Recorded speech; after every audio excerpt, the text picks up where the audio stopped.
이른바 햄버거 회동을 주도한 인물로 지목된 노상원 전 정보사령관의 수첩에 북방 한계선 NLL에서 북한의 공격을 유도한다는 취지의 메모가 적혀 있던 것으로 확인됐습니다.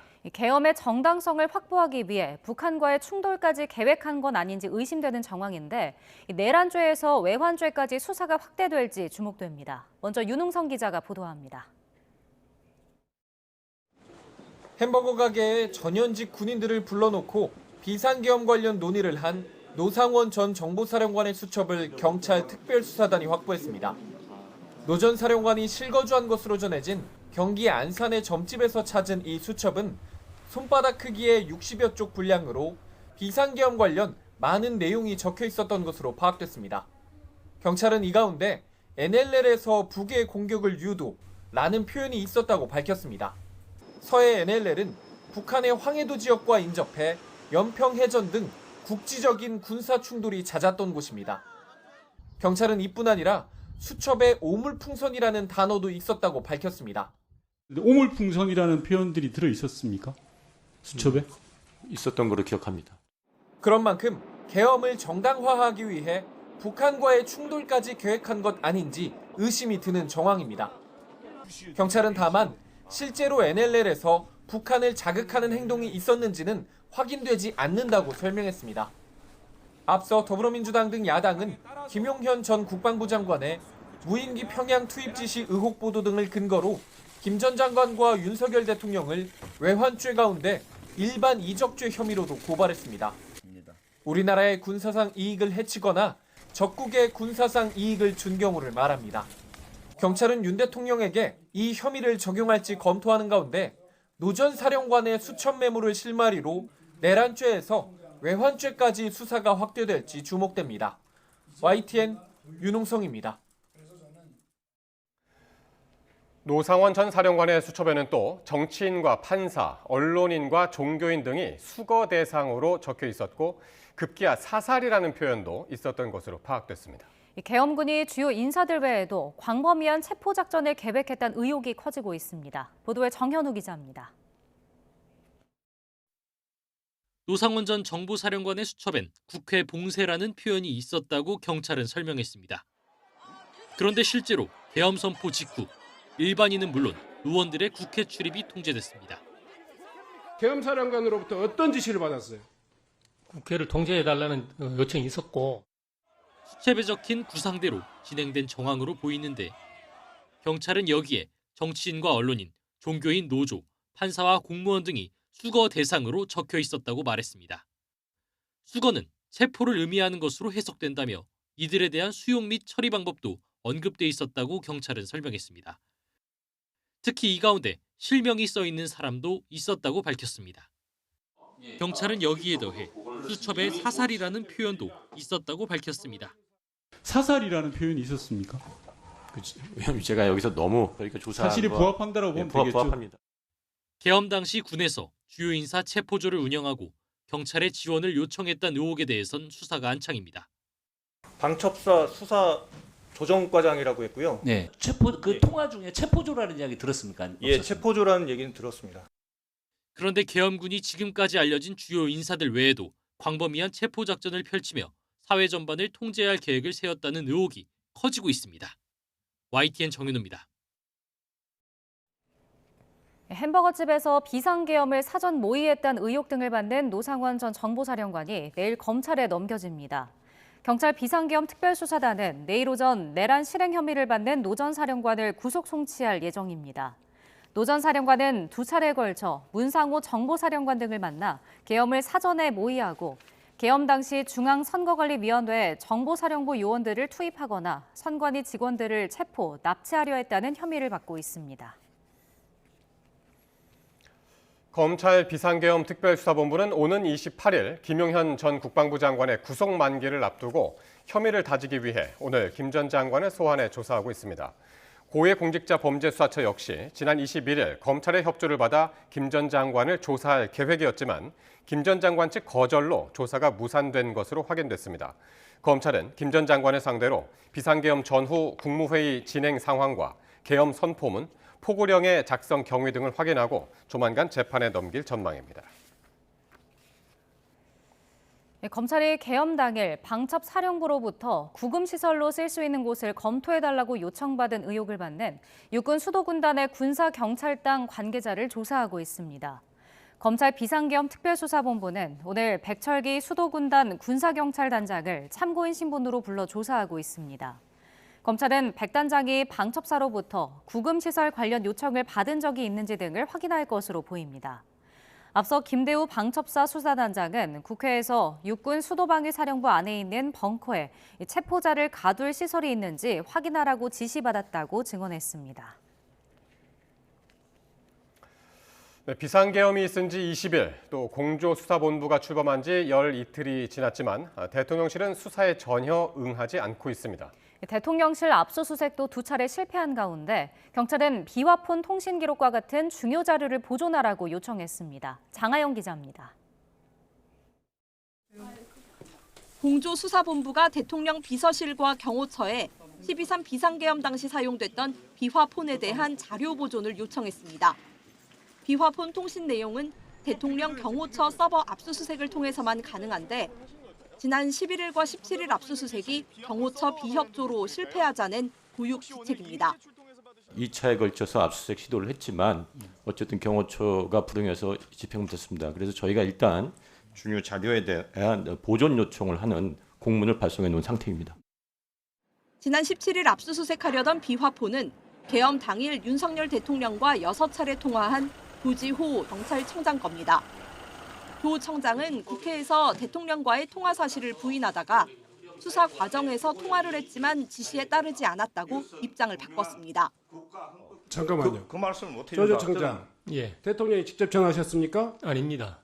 그 대통령이 6번이나 전화 와서 국회의원들 체포하라는 지시도 거부하는 등 윤 대통령이 계엄 당일 중요 지시를 내렸던 비화폰도 핵심 증거 중 하나입니다. 공조부는 대통령 개인 휴대전화 통화 내역은 확보했지만 경호처장 승인이 필요한 비화폰과 통신 기록은 아직 입수하지 못했습니다. YTN 장하영입니다. 윤석열 대통령이 탄핵 심판 관련 문서 수령을 일주일 넘게 거부하자 헌법재판소가 윤 대통령 측이 관련 문서를 받은 것으로 간주하기로 하고 27일로 예정된 첫 변론 준비 기일도 그대로 진행하기로 했습니다. 김다현 기자의 보도입니다. 윤석열 대통령이 일주일 넘게 탄핵 심판 서류를 거부하자 헌법재판소가 강수를 뒀습니다. 지난 20일 대통령 관저에 도달한 서류가 발송 완료됐다고 간주하고 절차를 이어가기로 한 겁니다. 소송 서류를 실제로 수령하지 아니한 때에도 송달의 효력은 발생합니다. 1998년 대법원 판례를 보면 서류를 대리인에게 주거나 집 앞에 놓고 올 수도 없는 경우에는 재판에 필요한 각종 서류를 우편으로 보낼 수 있습니다. 이 경우 송달 효력은 우편이 해당 장소에 도달한 경우 발생합니다. 헌재 결정에 따라 윤 대통령은 각종 서류를 모두 송달받은 셈이 됐습니다. 24일까지는 국무회의 회의록과 포고령 1호를, 27일까지는 답변서를 제출해야 하는데 실제로 요구에 응할지는 알 수 없습니다. 윤 대통령이 대리인 선임계도 제출하지 않는 등 심판 절차에 아예 임하지 않고 있기 때문입니다. 헌재는 오는 27일 예정된 첫 변론 준비 기일을 예정대로 진행한다는 방침인데 윤 대통령 측은 헌재 송달 간주와 27일 기일 진행이 무리하다고 밝혔습니다. 대통령께서는 국회에서 탄핵 소추가 의결이 되고 한 지가 지금 아직 열흘도 채 되지 않았다. 그런 점에서 굉장히 지금 헌법재판소가 왜 이렇게 서두느냐, 이 중요한 사안을. 헌법재판소는 신속한 재판 방침을 밝힌 가운데 윤 대통령 측이 헌재의 이번 요구에는 제대로 응할지 주목됩니다. YTN 김다현입니다. 이런 가운데 윤 대통령은 공수처가 보낸 2차 출석 요구서 송달도 거부한 것으로 나타났습니다. 공수처는 총무비서관실과 부속실의 우편으로 보낸 출석 요구서는 수취인 불명으로 대통령 관저로 보낸 요구서는 수취 거절로 도달하지 못했다고 밝혔습니다. 또 우편과 별개로 보낸 전자공문 역시 대통령 측이 확인하지 않고 있다고 설명했습니다. 윤석열 대통령의 변호인단 자문을 하는 석동현 변호사가 대통령은 수사보다 탄핵 심판이 우선해야 한다는 생각이라고 밝혔습니다. 석 변호사는 지금 대통령은 직무 권한이 잠시 정지됐을 뿐 엄연한 대통령 신분이라며 수사보다 탄핵 심판 절차가 우선이라고 밝혔습니다. 현재 공석으로 있는 국회 추천목 헌법재판관 3명을 임명하기 위한 국회 청문회 절차가 시작됐습니다. 여당은 한덕수 대통령 권한대행이 헌법재판관을 임명할 수 없다며 청문회에 불참했습니다. 홍민기 기자입니다. 여당 위원들이 불참한 채 야당 단독으로 열린 헌법재판관 인사청문회. 첫날 청문회에 나온 야당 추천목 마은혁 정계선 후보자를 상대로 계엄 사태 질문이 쏟아졌습니다. 전시 상황이었습니까? 아니었습니까? 말씀을 드리게 되면 제가 헌법재판관이 되었을 때 제가 행하는 그 탄핵 심판의 심리나 결정과 관련해서 그 공정성에 대해서 의심이 발생할 소지가. 마 후보자는 이전 대통령 탄핵 사례보다 윤석열 대통령의 혐의가 무겁다고 밝혔고 어떤 법정형이라 할까요? 그런 것들을 비교해 본다면 내란죄의 법정형이 가장 중하다. 정 후보자도 국회 봉쇄와 의원 체포 등 지시가 미헌적인 행위가 될 수 있다고 답변했습니다. 만약에 국회를 물리력으로 봉쇄하고 의원들의 그 의정 활동을 방해했다면 위헌적인 행위라고 생각합니다. 대통령 권한대행이 헌법재판관 후보자를 임명할 수 있는지를 묻는 질문엔 두 후보자 모두 가능하다는 답변을 내놨습니다. 국회에서 선출된 헌법재판관은 대통령이 거부권이나 이런 걸 행사하지 않고 그대로 임명하도록 규정되어 있는 것으로 알고 있습니다. 반면 여당은 한덕수 권한대행이 헌법재판관을 임명할 수 없다는 입장을 고수하고 있습니다. 권성동 당대표 권한대행은 탄핵을 의결한 국회가 헌법재판관을 임명해 보낸다면 공정한 재판이 가능하겠느냐며 초선 의원들에게 여론전도 주문했습니다. 그 이후에 이 3명을 임명하겠다는 것은 탄핵 소추와 재판의 분리라는 대원칙에 반하는 겁니다. 직무정지가 아닌 대통령 자리가 아예 비는 거리 상태에서만 권한대행이 임명할 수 있다는 논리를 펴는 동시에 야당목 후보자들의 과거 이력을 문제 삼아 이념 편향적인 후보자 추천을 철회하라고 촉구했습니다. 야당은 이번 주 안에 본회의를 열고 헌법재판관 임명 동의안을 처리한다는 계획입니다. 여당은 헌재 불복 절차도 예고했는데 결국 최종 임명 여부는 한덕수 권한대행의 결정에 달려있다는 분석입니다. YTN 홍민기입니다. 내일까지 내란 특검법과 김건희 여사 특검법을 공포하라는 야당의 압박에도 한덕수 권한대행은 심사숙고의 시간이 더 필요하다는 입장입니다. 보도에 이종구 기자입니다. 한덕수 대통령 권한대행은 양국관리법 등 쟁점 법안 6건에 대해 지난 19일 거부권을 행사했습니다. 거부권 행사 시한을 이틀 앞두고 임시 국무회의를 연 겁니다. 한덕수 권한대행은 심사숙고에 시간이 필요했다며 헌법 정신과 국가 미래를 판단 근거로 제시했습니다. 오로지 헌법 정신과 국가의 미래를 최우선으로 고려하여 결심을 하게 되었습니다. 한 권한대행은 이번엔 날짜까지 정해서 내란 특검법과 김건희 특검법을 서둘러 공포하라는 야당의 압박에 직면했습니다. 하지만 이번에도 거부권 행사 시한인 1월 1일까지 최대한 시간을 두고 고민하겠다는 입장입니다. 이에 따라 오는 31일 화요일에 열리는 정례 국무회의에서 두 특검법에 대한 거부권 행사 여부를 결정할 것으로 보입니다. 총리실 관계자는 거부권 행사 시한 직전까지 다양한 의견을 들은 뒤 결정하겠다고 말했습니다. 지난번 쟁점 법안 6건 때와 비슷한 분위기입니다. 다만 한덕수 권한대행이 내란 관련 수사의 피의자 신분인 만큼 내란 특검법을 거부할 명분이 적다는 분석이 나오고 있습니다. 김건희 특검법에 대해선 어떤 결정을 내릴지 현재로선 예측 불가입니다. 만약 야당의 공언대로 한덕수 권한대행이 탄핵당한다면 정부 조직법에 따른 국무위원 서열에 따라 최상목 경제부총리 겸 기획재정부 장관이 대통령 권한대행을 맡게 됩니다. YTN 이종구입니다.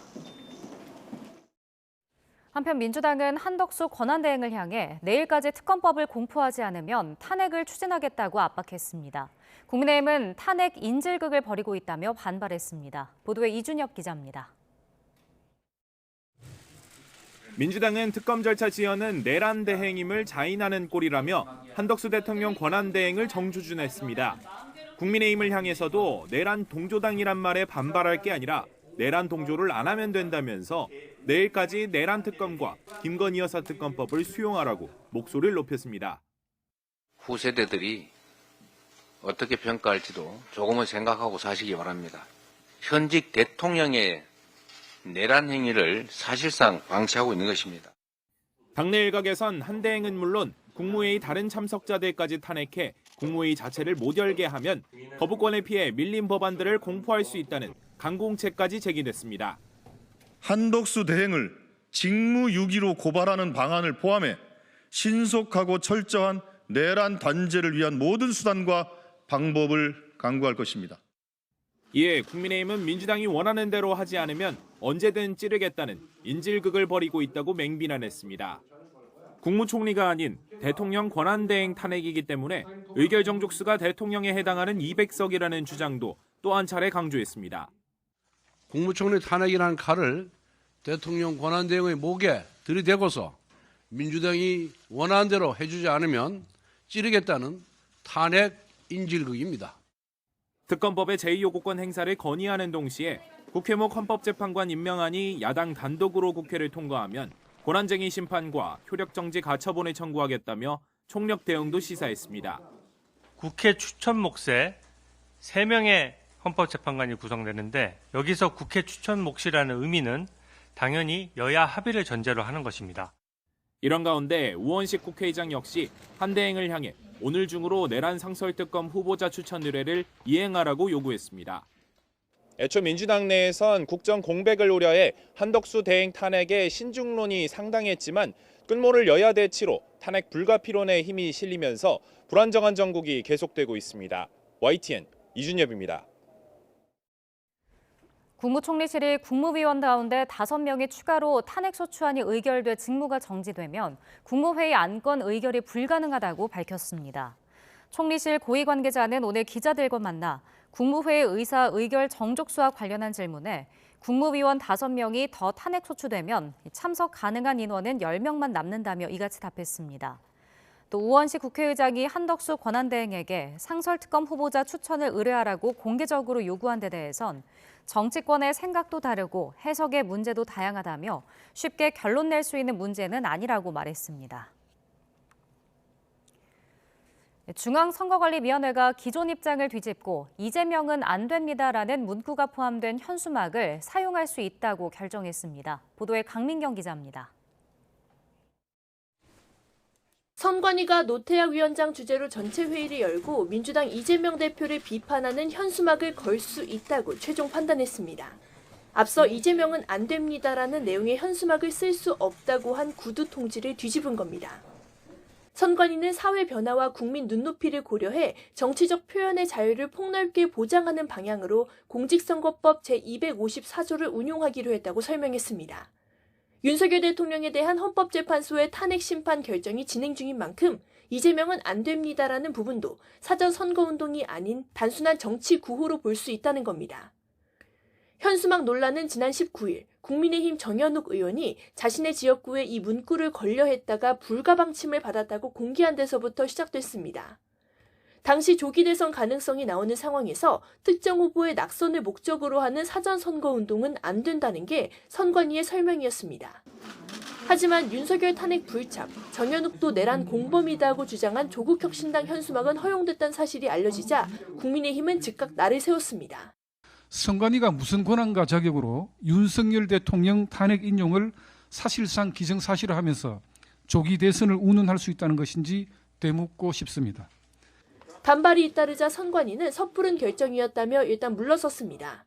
법문만 검토를 하고 지금 전체적으로 볼 때는 너무 이른 섣부른 결정 아닌가 싶은 생각이 듭니다. 선관위가 결국 입장을 바꿨지만 국민의힘은 이번 주 안에 여당 의원을 내란 공범으로 표현한 현수막의 전수조사를 단행하겠다며 공세 수위를 더 끌어올렸습니다.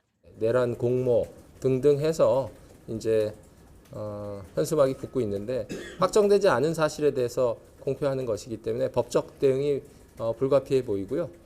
그 어느 때보다 예민한 전국에서 선관위가 보다 엄격한 기준을 세워야 했다는 지적에 이번 현수막 논란은 찜찜한 뒷맛을 남겼다는 평가입니다. YTN 강민경입니다.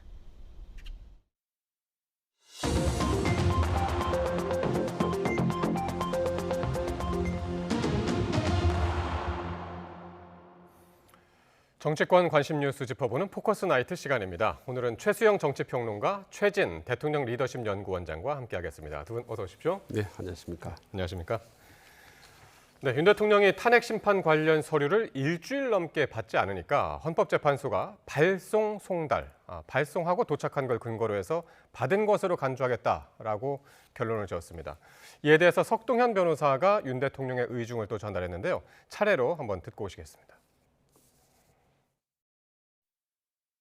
2024년 12월 19일 발송 송달을 실시하였습니다. 발송 송달의 효력은 소송 서류를 실제로 수령하지 아니한 때에도 송달의 효력은 발생합니다. 2024년 12월 27일 변론 준비 기일은 그대로 진행합니다.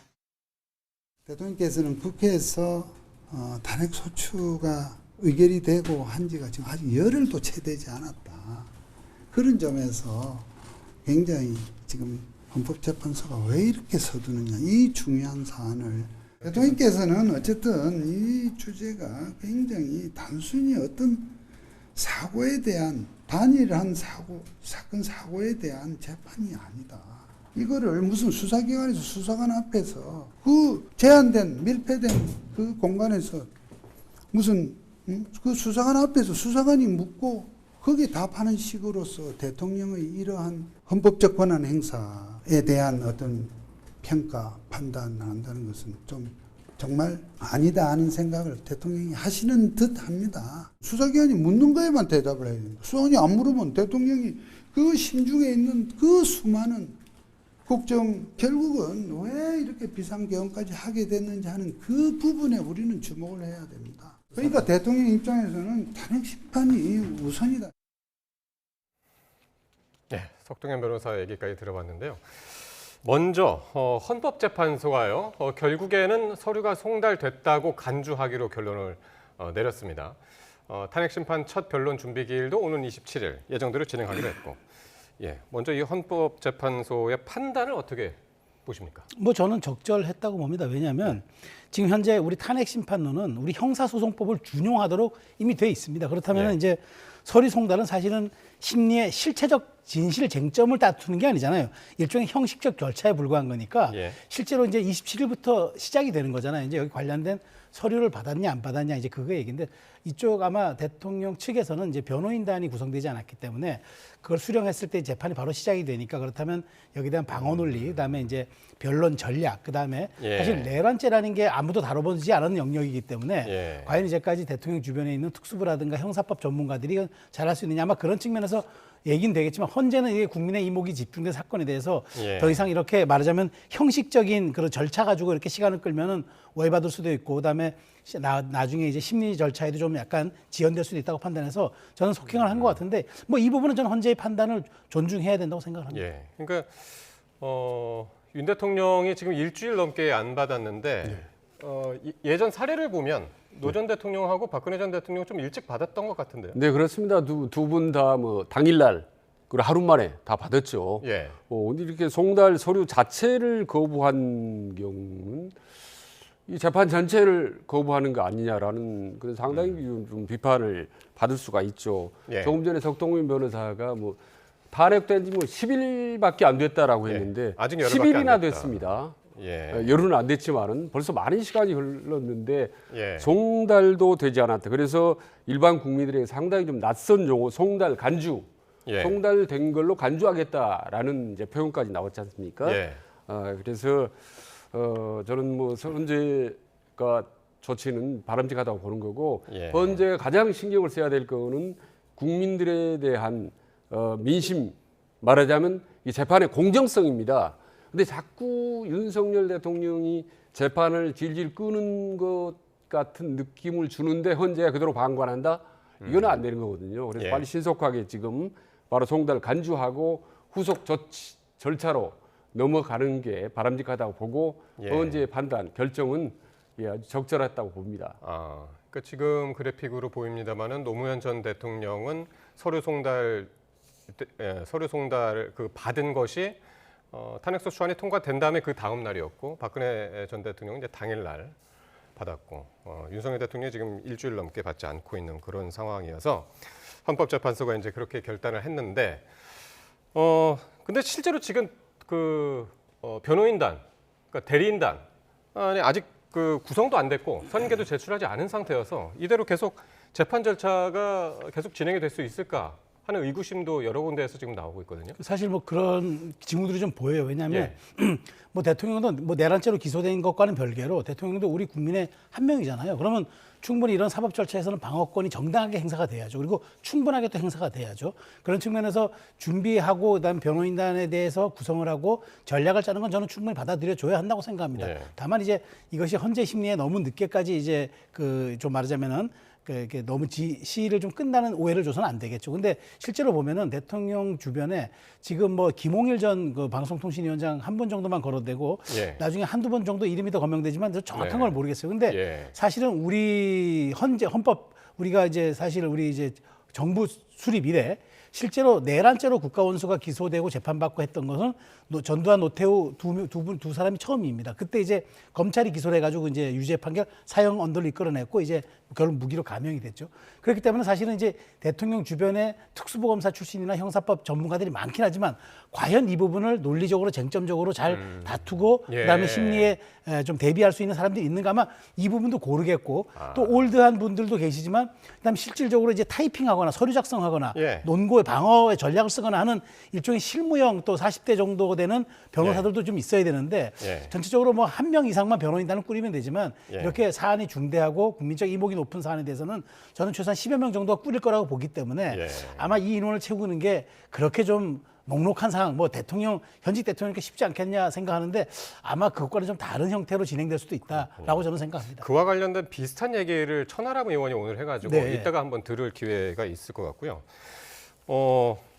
그런데 지금 이 헌재의 서류뿐만이 아니라 공조본, 공수처랑 이제 경찰이 포함되어 있죠. 그 공조본에서 2차 출석 요구서도 보냈는데 그것도 받지 않고 있어서 근데 오늘 뭐라고 했냐면 수사보다 탄핵 심판 절차가 우선이다라고 이제 석 변호사가 그렇게 얘기했는데 이건 어떤 의미입니까? 일단 말이죠. 큰 틀에서 윤석열 대통령 측은 이번 탄핵 정국을 대응하는 전략을 크게 두 가지로 사는 거예요. 하나는 수사기관의 조사는 최대한 거부한다.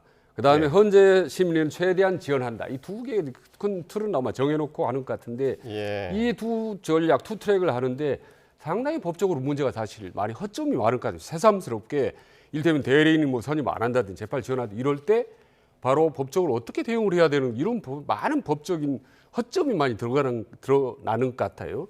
그리고 조금 전에 이제 방금 질문하신 부분인데 이를테면 수사기관에서 가서 조사를 받을 경우는 주로 검찰 쪽이나 수사기관, 경찰이나 수사했던 당사자들의 내용이 주로 언론에 많이 노출이 되게 됩니다. 그렇죠?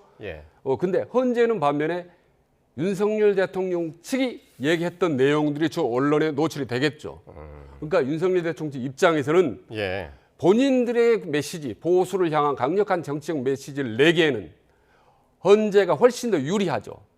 수사기관에 가면 주로 본인들이 피동적으로 피의자라든지 방어적인 입장을 했기 때문에 본인들의 목소리도 제대로 나가지가 않죠. 그리고 아까 석동현 변호사가 이제 속내를 내세우는데 뭐라고 했던가 밀폐된 공간에 수사를 받게 되니까 말하자면 대통령이 그래도 곧 대통령인데 좀 스타일이 뭐 구겨질 수 있고 뭐 국민 보기에도 민망하고 상당히 좀 수치스럽지 않느냐 이런 부분인데 아직도 그거는 국민들의 민심을 전혀 읽지 못하는 것 같아요. 그럼 뭐 어떻게 대통령 수사를 그러면 대한민국 국민들이 다 지켜보는 공개적으로 하는 겁니까? 그건 아니잖아요. 근데 그게 바로 헌재거든요.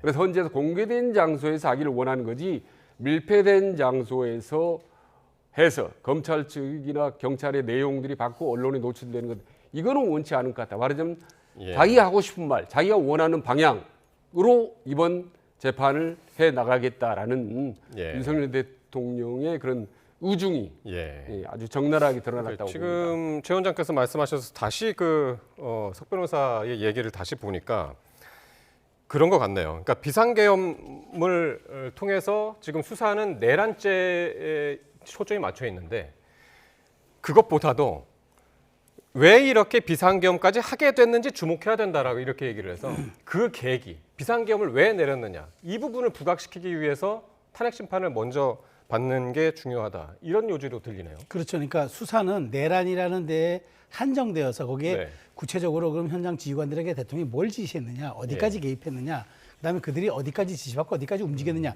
이렇게 아주 제한적이고 좀 명징한 부분들이라면은 탄핵과 관련된 현재 재판은 도대체 대통령이 그러면 왜 그 대통령의 헌법에 부여된 가장 큰 이제 권한 중 비상대권이라고 우리가 흔히 표현하는 그 중에서도 가장 상위 레벨에 있는 비상계엄을 꺼내들었겠느냐. 그러니까 고립무원에 처지고 정치적으로 굉장히 좀 말하자면은 야당으로부터 핍박받고 이런 상황 속에서 할 수 없이 꺼내드는 그 카드에 대한 배경들, 그다음에 거기에 대한 설명들 이런 것들이 이제 심리 과정에서 질문과 답변을 통해서 하면서 이른바 여론전뿐만 아니라 법리 논쟁, 심리 논쟁에서도 뭔가 우위를 점하려고 하는데 일단 제한된 공간에 가서 수사관들이 그 관련자들의 진술을 먼저 받은 다음에 대통령에게 확인하는 절차만 부르면은 사실은 피동적으로 대답할 수밖에 없는 그런 상황이 되니까 그거는 조금 뒤로 하고 싶고 헌재 심리를 먼저 받고 싶다라고 이제 얘기를 한 것 같은데 뭐 그렇다면 저는 빨리 헌재 재판에 그 협조를 해주고 그다음에 헌재 재판관 임명도 빨리 해가지고 완성체에서 대통령이 이렇게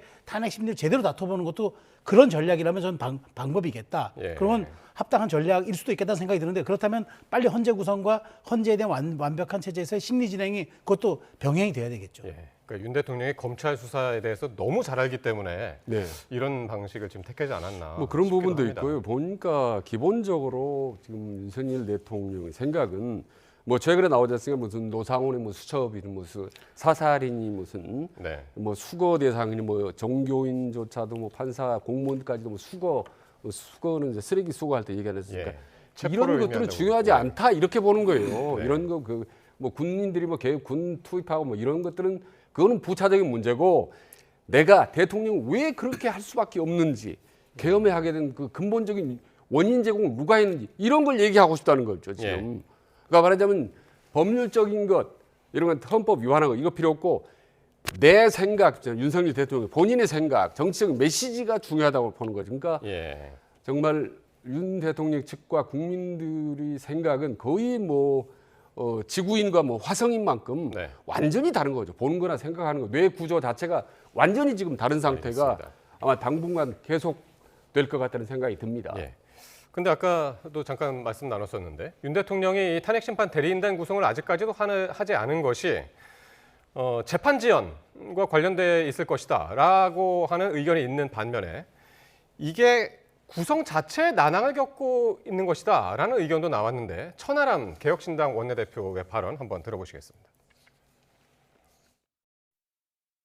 이거는 참 전술이라고 하기에는 참 하책이다. 왜냐하면 이렇게 되면 헌재가 되게 화를 내게 될 것이고 하나의 추가적인 가능성은 제가 이제 법조 쪽에 이제 약간 동향을 들어보니까 변호인단 섭외가 정말 안 된답니다. 지금 방대한 서류와 이제 기록들이 자료들이 나와 있는데 결국 그걸 보려면 주니어급, 그러니까 실제 실무를 할 변호사님들이 필요한데 이게 안 된다는 거예요, 섭외가. 후배들이 전부 손살에 친다는 거예요. 왜 그럴까요? 역사의 죄인이 되고 싶지 않다. 그러니까 변호인단 구성을 안 하는 게 아니라 못 하는 거다. 그런 의견이네요. 제가 아까 말씀드린 대로 실제로 이제 그 위에서 조금 높은 레벨에서 이제 뭐 이를테면 김홍일 뭐 변호사라든가 이런 이제 분들이 이제 있긴 하더라도 실질적으로 이제 말하자면은 타이핑하는 이제 우리가 이제 소장을 쓰고 그다음에 이제 위에서 논리 구조를 만들어주면 거기에 대한 이제 실제 심리 자료들을 이제 만들어서 제출하고 하는 이제 그런 실무형 변호사들이 제가 좀 파악해 보니까 40대에서 한 45 정도 되는 그런 실무형 변호사들이 이제 말하자면 사법고시의 막내들이거나 이제 로스쿨에 이제 제일 처음이거나 하는 그 정도 세대들이 있는데 아마 그쪽에서도 좀 많은 사람들이 좀 그 참여가 좀 쉽지 않은 것 같아 그런 얘기들도 있는 것 같아요. 예. 그런 측면에서 어쨌든 그렇다 하더라도 중요한 거는 이제 그런 그 실무형 변호사들 때문에 실제로 이게 변호인단 구성이 늦어지고 있다는 건 많은 사람들이 동의하기 좀 어려운 지점일 수 있어서 그건 뭐 사실 다르게 방법을 찾아도 되는 거니까 네. 이른바 이제 그러면은 위에 이제 변호인단에 이제 방향성을 정하고 전략을 정하고 심리에 대한 이제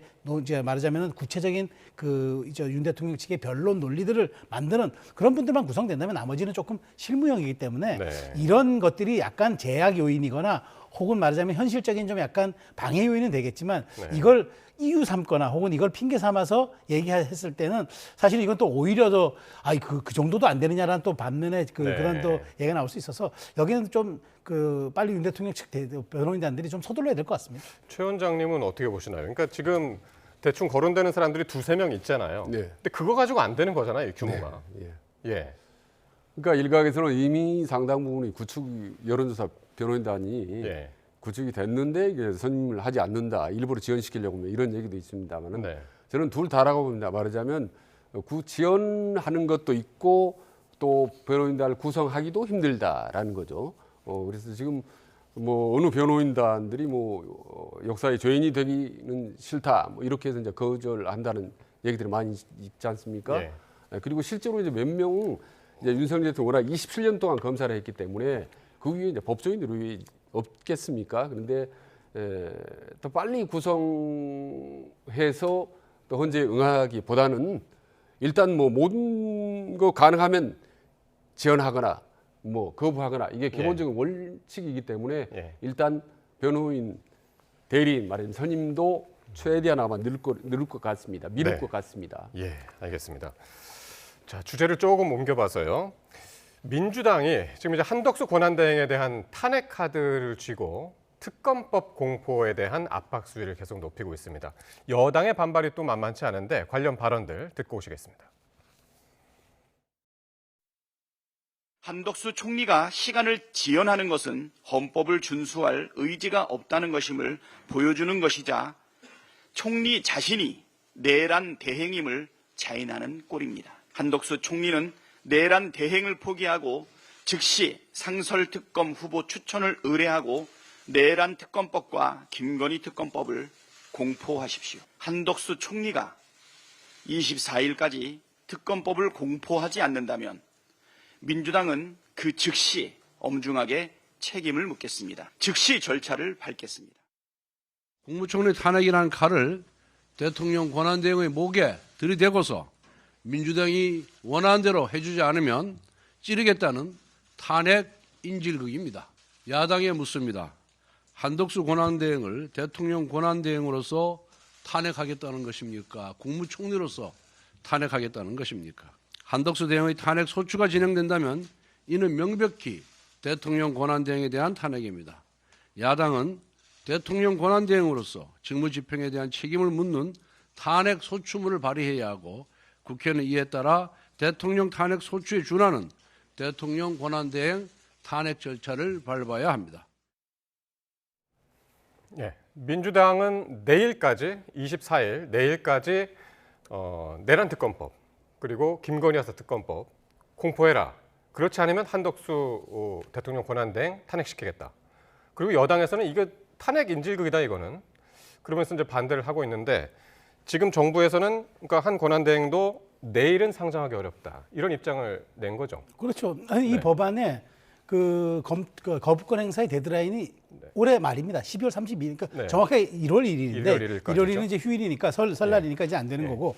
그러면 그때가 충분히 검토해서 내면 됩니다. 그런데 왜 민주당이 이렇게 24일로 압박하느냐. 이제 24일 매주 화요일 날 국무회가 열리기 때문입니다. 그러니까 24일, 31일이 국무회의니까 31일은 기다릴 수 없다. 그러니까 해 밖에서 하는 건 안 되겠고 지금 24일 날 하라는데 아니 뭐 특검 법안 이 두 개가 무슨 성탄절 선물입니까? 크리스마스 선물입니까? 왜 24일 날 꼭 해야 됩니까? 법으로 내년 1월까지 하게 돼 있으면 그때까지 기다려주는 게 맞는 거죠. 저는 이건 압박이고 협박이고 이렇게 생각이 돼요. 그러니까 더더군다나 저는 이런 부분들이 민주당이 우리가 모든 국정에 대한 권한을 쥐고 가겠다. 지금 법에 부여된 시일마저도 땡기라고 이렇게 압박하는 거는 사실은 금도를 벗어난 거죠. 충분히 그 우리 헌법에서 그만큼 시간을 보장해서 심사숙고해서 처리하라고 제2요구권에 대한 그렇게 사안을 둔 건데 그걸 24일이라는 시간까지 딱 정해가지고 안 하면은 탄핵하겠다? 총리 탄핵이요. 우리가 G7은 안 되고 G10 국가거든요. 우리가 G10 국가에서 대통령에 이어서 권한대행 탄핵까지 거론하는 건 사상 유례 없어요. 그거 기네스에 오를 감입니다. 근데 민주당이 그걸 알면서도 이렇게 협박하고 압박하는 거는 한 대행에 말하자면 그 이제 보폭을 좀 틀어주고 가겠다 그런 전략인데 이렇게 하면 안 되죠. 2주 기다리는 게 맞죠. 왜 이렇게 서두른지 모르겠습니다. 그럼 말씀하시죠. 저는 한덕수 대행의 생각을 한번 헤아려 보자면 아마 탄핵 거부권 행사를 하면 가능한 빨리 행사하는 게 좋을 겁니다. 지금쯤 가능한 한 하루라도 빨리 하는 것이 본인에게는 좀 부담이 덜할 수 있다. 왜? 하루하루가 갈수록 탄핵에 대한 여러 가지 것들이 막 속속 막 나오지 않습니까? 아까 말씀드린 뭐 사살인 여러 가지 노상훈 수첩 점집 여러 가지 불리한 얘기들이 나오기 때문에 점점 연말로 가면은 사실 탄핵 거부권 행사하기 힘들어집니다. 그래서 가능한 한 기왕의 탄핵에 대한 거부권 행사는 빨리 해버릴 가능성이 있기 때문에 이거를 간파하고 민주당은 이 부분에 대해서 하지 않겠다라는 걸 빨리 커밍아웃 해다라고 압박하는 그런 또 내막도 저는 있다고 봅니다. 그러면은 내일 일단 상정 안 한다고 지금 일단 공식 입장을 내놓은 상황인데 내일 안 하면 진짜 탄핵을 하는 겁니까? 그게 지금 26일 목요일 본회의에서 상정하겠다 지금 벼르고 있거든요. 진짜 할까요? 어떻게 보십니까? 일단 저는 한덕수 대행은 지금까지 페이스로 보면 아무래도 거부권을 행사할 가능성이 높다고 봅니다. 일단 생각으로는 지금 기조로는 아니 일단 내일까지 판단하지 않은 공포하지 않으면은 탄핵하겠다라고 하는 거예요. 민주당의 탄핵은 저는 선풀이 못할 거라고 봅니다. 왜냐하면 이미 그러기엔 너무 부담이 있고 그다음에 또 현재 재판관 공석인 3명을 또 추가로 해야 될 한덕수 대행이 해야 될 일이 아직은 남아있다고 보기 때문에 바로 이걸로 해서 탄핵으로 돌입하기에는 민주당은 상당히 좀 부담을 가져. 그래서 대신 이런 공개적인 심리적인 압박을 이제 세게 강화해서 빨리 한덕수로부터 이제 마음을 돌리게 만들려고 하고 있지만은 막상 탄핵 돌입은 하기는 좀 어려울 거라고 보는 거죠. 그러니까 헌법재판관 3명에 대한 지금 청문회가 오늘 시작됐잖아요. 그러니까 이것도 이제 청문회 지나면은 이걸 임명동의안을 상정을 해야 되는데 그럼 이거는 누가 또 마지막에 결재를 하느냐? 그렇죠. 이 문제도 남아 있다고 지금 말씀하시는 그렇죠. 한 대행이 만일 물러나서 정말 물러난다. 그럼 이제 최상목 부총리가 대행하게 되잖아요. 그럼 최상목 경제부총리가 대행하면 최상목 경제부총리가 대행의 대행이 그러니까 권한대행의 또 권한대행이 이걸 사인한다? 이거야말로 사실은 헌정 질서가 뒤집히는 경우가 되겠죠. 지금 저순서네요. 그렇죠. 저순서죠. 그다음에 이주호 총리로 가고 그다음에 과기부 장관, 다음은 또 과기부 장관입니다. 그리고 최상목 경제부총리도 민주당이 그 비상계엄 국무회에 참석했다고 계속 벼르고 있고 지금 또 조사받고 있는 상황이에요. 그러니까 또 마음에 안 들면 또 대행의 대행을 또 민주당이 할 수도 있다고 보는데 저는 이런 식의 이제 탄핵 남발이 실제로 뭐 미국 드라마 있었잖아요. 지정 생존자. 그래서 무슨 뭐 나중에 환경부 장관이 생존하는 그 대행을 맡는 그런 경우가 7번째 서열이 맞는 경우가 저는 영화에서나 나올 줄 알았는데 지금 하는 거 보면 우리나라에서도 이게 이루어질 수 있고 민주당은 이거까지 염두에 두는 것 같아서 저는 이건 조금 곤란하다. 왜냐하면 권한대행에 대해서 이렇게까지 무리하게 계속 공세를 하다 보면 진짜 연초가 되잖아요. 그럼 국무위원이 10명 가까이가 되면 지금 15명이 사실 그러니까 말하자면 회의 정족수예요. 근데 10명 이하가 되면 의결 정족수도 안 돼요. 그러면 아예 모든 것들을 할 수가 없어요. 그런 것들을 이제 과연 민주당이 원하는가? 그렇지 않다고 보고 다만 이 특검법에 대해서 원장님 말씀하신 대로 한덕수 총리의 거부권이 행사 안 되도록 지금 양동 작전을 펼치고 있다. 최대한의 압박 전략, 그 농구용어로 치면은 올코트 프레싱 전략을 펼치고 있다고 저는 그렇게 생각합니다. 근데 아마 연초로 넘어가면 한덕수 대행도 거부권 행사하기 상당히 어려워질 겁니다. 아마 지금 매일매일 하루같이 막 새로운 의혹들이나 문제들이 막 폭발적으로 나오지 않습니까? 그렇기 때문에 아마 특히 연초로 넘어가면 뭐 거부권이라든지 여러 개 한 대행의 그나마의 직무 수행이 매우 어려워지고 극히 한계점에 도달하지 않을까라는 생각이 듭니다. 어쨌든 시한은 1월 1일이고 아까 말씀하신 대로 그 전날 12월 31일이 이제 국무회의가 열리는 날이기 때문에 그때까지 이제 숙고하겠다라는 것이 이제 정부의 입장이라. 그런데 이제 한덕수 권한대행에 대한 탄핵을 만약에 한다면 그게 정족수는 어떻게 되냐?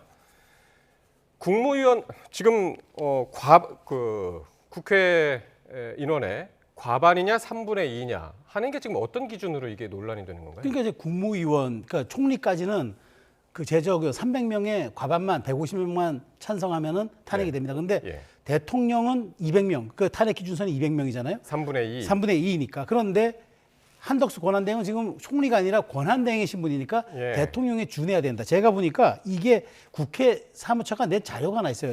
지난 10월인데 국회 운영위가 탄핵소추 남용 방지에 관한 검토보고 특별법안이라고 그 국회 사무처 운영위가 냈습니다. 여기에 보면은 그 구절이 이런 게 있습니다.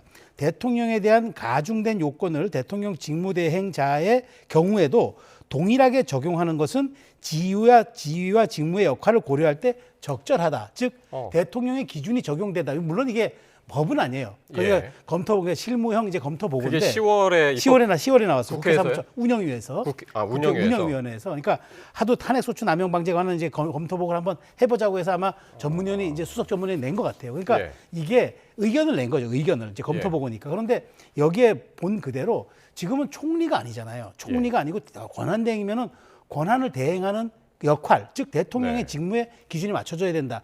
그래서 민주당도 이걸 알고 제가 알기로 탄핵소추안 지금 작성한 내용이 지금 직무에 관한 권한대행의 직무 위반에 관한 것으로 탄핵한 게 아니라 총리 시절에 있었던 것으로 탄핵소추안에 담아서 150명 가결이 그게 정당하다. 그런 쪽으로 지금 몰고 가자는 내부 전략을 세웠다는 얘기는 들었는데 확실한 건 아직 잘 모르겠습니다.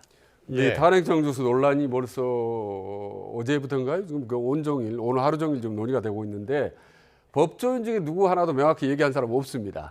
대한민국에. 그만큼 지금 초유의 사건들이 많이 일어나기 때문에 지금 이런 부분도 차근차근 하나씩 만들어가는 지금 선례를 지금 판례를 만들어가고 있는 상황이거든요. 그렇기 때문에 이보다 더한 법리적인 애매모호한 사안들이 앞으로 많이 나올 것 같고 지금 보니까 제가 찾아보니까 현직 대통령이 이 국회에서 탄핵되고 최종으로 인용이 된 게 보니까 이 세계적으로 두 명밖에 없더라고요. 우리 박근혜 대통령하고 그 브라질의 지우마 호세프 여자 대통령 2명뿐인데 거기다 OECD 국가인 우리나라 박근혜 대통령 한 명뿐입니다. 그러니까 그 정도로 이 탄핵에 대해서는 우리나라밖에 없어요. 세계적으로. 이런 탄핵 사태가 일어난 경우. 그래서 거기다가 또 이번엔 계엄이란 특수한 상황까지 겹쳐서 법적으로 애매모호한 부분이 너무 많고 또 법적으로 허점들이 많아서 아마 법조인들이 사죄에 이런 부분들에 좀 미비한 부분들을 좀 확실히 좀 근데 정리를 해야 될 것 같다. 오늘 국회 입법조사처가 낸 자료가 있는데, 그러니까 결과가 있는데, 연구 결과가 있는데 뭐라고 했냐면 권한대행을 맡기 전에 총리 직무 수행 중에 탄핵 사유가 발생했다면 탄핵 의결 정족수는 과반이다. 라고 해서 아까 이제 말씀하신 거죠. 민주당이 이제 그걸 보고 이제 그 탄핵 사유를 지금 뭐 특검법을 공포 안 하는 거를 탄핵 사유로 하기에는 이건 권한대행을 하는 업무 중에 있었던 일이고. 그러면은 총리 직무 수행 중에 있는 탄핵 사유는 뭘? 계엄을 막지 못했다는 거죠. 계엄을 막지 못했다. 거기에 이제 이른바 계엄에 동조했다는 거죠. 그걸로 하겠다는 거죠. 근데 이건 이재명 대표의 말과 다르잖아요. 이재명 대표가 얼마 전 뭐라 했습니까? 우리 총리 탄핵할 생각 없다. 우리가 좀 지켜보겠다 했는데 그때의 말과 배치됐잖아요. 지금 상황이 이거 안 한다, 거부권 행사 안 한다고 탄핵한다? 그 이재명 대표의 말이 얼마나 가볍습니까? 제가 한 말씀만 더 드리면 지금 말씀하신 대로 이 법에 규정이 없어요. 권한대행이 역할에 대한 이런 탄핵 소추도 그렇지만 역할을 어디까지 해야 되는지. 그러니까 이 얘기는 권리 발생에 대한 상황과 그로 인한 국가적 혼란이 어떤 상태에서 벌어질지 예측하기 어려우니까 매뉴얼화하기 어려운 거죠. 권한대행이 발생했다는 건 그만큼 비상한 상황이 발생했다는 거잖아요. 근데 어느 것이라고 다 규정하기 너무 어렵단 말이죠. 그러니까 그 시대의 구체적인 상황에 맞게 적절하게 행사하라는 게 이게 이 권한대행의 그 설립 취지라면은, 법의 취지라면은 저는 국회가 이걸 존중해 줘야 되는데 이게 지금 본인들의 입맛에 안 맞으니까 그러면 권한대행을 피해서 다 총리 때 했던 걸로 우리가 탄핵을 하겠다? 이렇게 가면은 정말 아까 말씀드린 대로 OECD 국가에서 대행이 나오는 이런 기형적 정치 문화를 우리가 얼마나 목도해야 됩니까? 이건 좀 한번 제가 고민해 볼 지점이 있다고 말씀드리는 거예요. 근데 설령 정족수 200명이라도 통과되지 않겠습니까? 지난번 대통령 탄핵 때 12명 이탈해 최대 23명 이탈했는데 이번에도 뭐 통과될 가능성이 있지 않겠어요? 그런데요. 요 질문 하나 최평론가님한테 이제 또 한번 드리자면 조경태 의원이요. 국민의힘 조경태 의원이 지금 이렇게 이제 특검법 가지고 지금 공방에 서로 있으니까 여야 공방에 있으니까 내란 특검법, 김여사 특검법에 대해서 지금이라도 독소 조항을 뺀 자체 특검법을 발의해야 한다.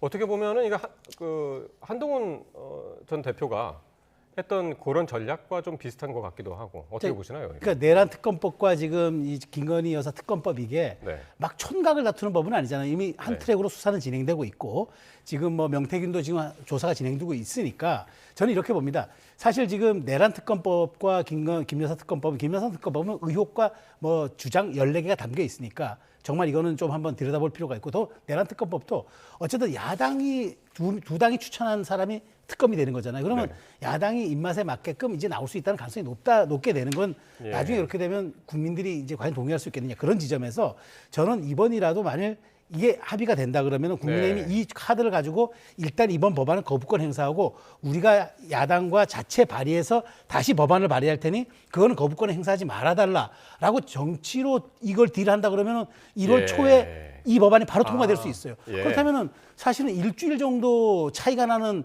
그런 상황인데 정말 이런 독소 조항이 빠진 상태에서의 법안이라고 그러면 국민도 환영하지 않겠습니까? 그런 측면에서 저는 이렇게 정치력 발휘하는 거 조경태 의원이 아이디어를 냈고 이런 부분은 거부권 행사 명분도 될 수 있고 그다음에 새로 발의해서 그거를 운용하자는 거죠. 저는 이거는 여야가 한번 논의해 볼 필요가 있다고 그래서 생각합니다. 총리실에서도 여야정 협의체에서 합의안을 도출하는 걸 지금 기대하고 있는 것 같습니다. 네. 그게 이제 26일 날 첫 회의가 있지 않습니까? 그 협의체? 그러니까 협의체가 일단 지금 뭐 출범 자체는 상당히 긍정적으로 봅니다. 그동안에 상당히 난항이 많았는데 근데 지금 처음에는 일단 양당 대표로 출범했다가 이후에는 원내대표로 중심으로 간다. 좀 이상하긴 합니다. 근데 지금 권성동 대표 대행이기도 하고 또 원내대표이기 때문에 본인 어떤 행태로 이쪽도 저쪽도 둘 다 참여할 수 있는 좀 묘한 상태인데 앞으로 그래서 지금 양당 여야 협의의 모든 중심, 특히 그 중에 이제 여당의 협상의 축은 비대위원장이 누구든 원내대표가 누구든 주로 이제 권성동 말하자면 친윤 중심으로 그래서 이제 만약에 그 높다. 협의체가 이제 26일 날 이제 뭐 만약에가 아니라 이제 하기로 했죠. 26일 날 이제 첫 협의체를 발족하기로 했는데 거기서 이 특검법 관련해서 여야가 합의를 이뤄서 그 권한대행의 부담을 좀 덜어줄 가능성. 지금 총리실에서는 그거 원하거든요. 그 가능성 매우 낮다고 봅니다. 매우 낮다고 지금 뭐 권성동 대행 그동안 뭐 해온 말이나 지금 근데 대행 태도로 보면 전혀 협상 가능성이 적고 그런 점에서 보면 조금 전에 말씀드린 조경태 의원의 안이 상당히 일리가 있다고 봐요. 어떻게 보면 저쪽이 강력하게 주장하는 안을 내세우면 이쪽에는 맞불 작전이 협상안을 제시하는 게 어떻게 보면 협상의 기본 아니겠습니까? 그래서 양쪽 안을 놓고 서로 이건 빼고 이건 넣자라고 해서 협상을 해서 이제 중재안을 내세우는 건데 한쪽은 안이 있는데 한쪽은 전혀 없이 무조건 반대한다라는 거는 상당히 좀 설득력이 좀 떨어지죠. 그래서 차제에 지금 급하더라도 빨리 국민의힘은 자체 안, 그다음에 자체 안이 힘들다면 자체 방안을 공개적으로 저는 제시를 해야 된다고 봅니다. 그래서 민주당의 공개 안과 두 안을 제시하면 국민들이 그걸 판단할 수도 있고 여야 간 협상에서 접점이 빨리 나올 수 있다고 봅니다. 알겠습니다. 어쨌든 내일 한덕수 권한대행이 특검법을 공포를 안 하기로 한 상황에서 또 민주당이 어떤 반응을 내놓을지 한번 지켜보기로 하고요. 자, 이 비상계엄 사태 이후에 연일 적극적으로 목소리를 내고 있는 분이죠. 홍준표 대구시장. 오늘은 사실상 시장직 조기 사퇴 그리고 대선 출마를 시사해서 눈길인데 지금 화면으로 나오고 있는데요. 오늘 SNS에 또 이사 가야 한다는 생각에 연말이 뒤숭숭하다. 그리고 대구시장 졸업 시기가 빨라질 수 있다는 생각에 마음이 조급해진다. 어떻게 보이십니까? 이 내용이 대선 출마를 시사한 건가요?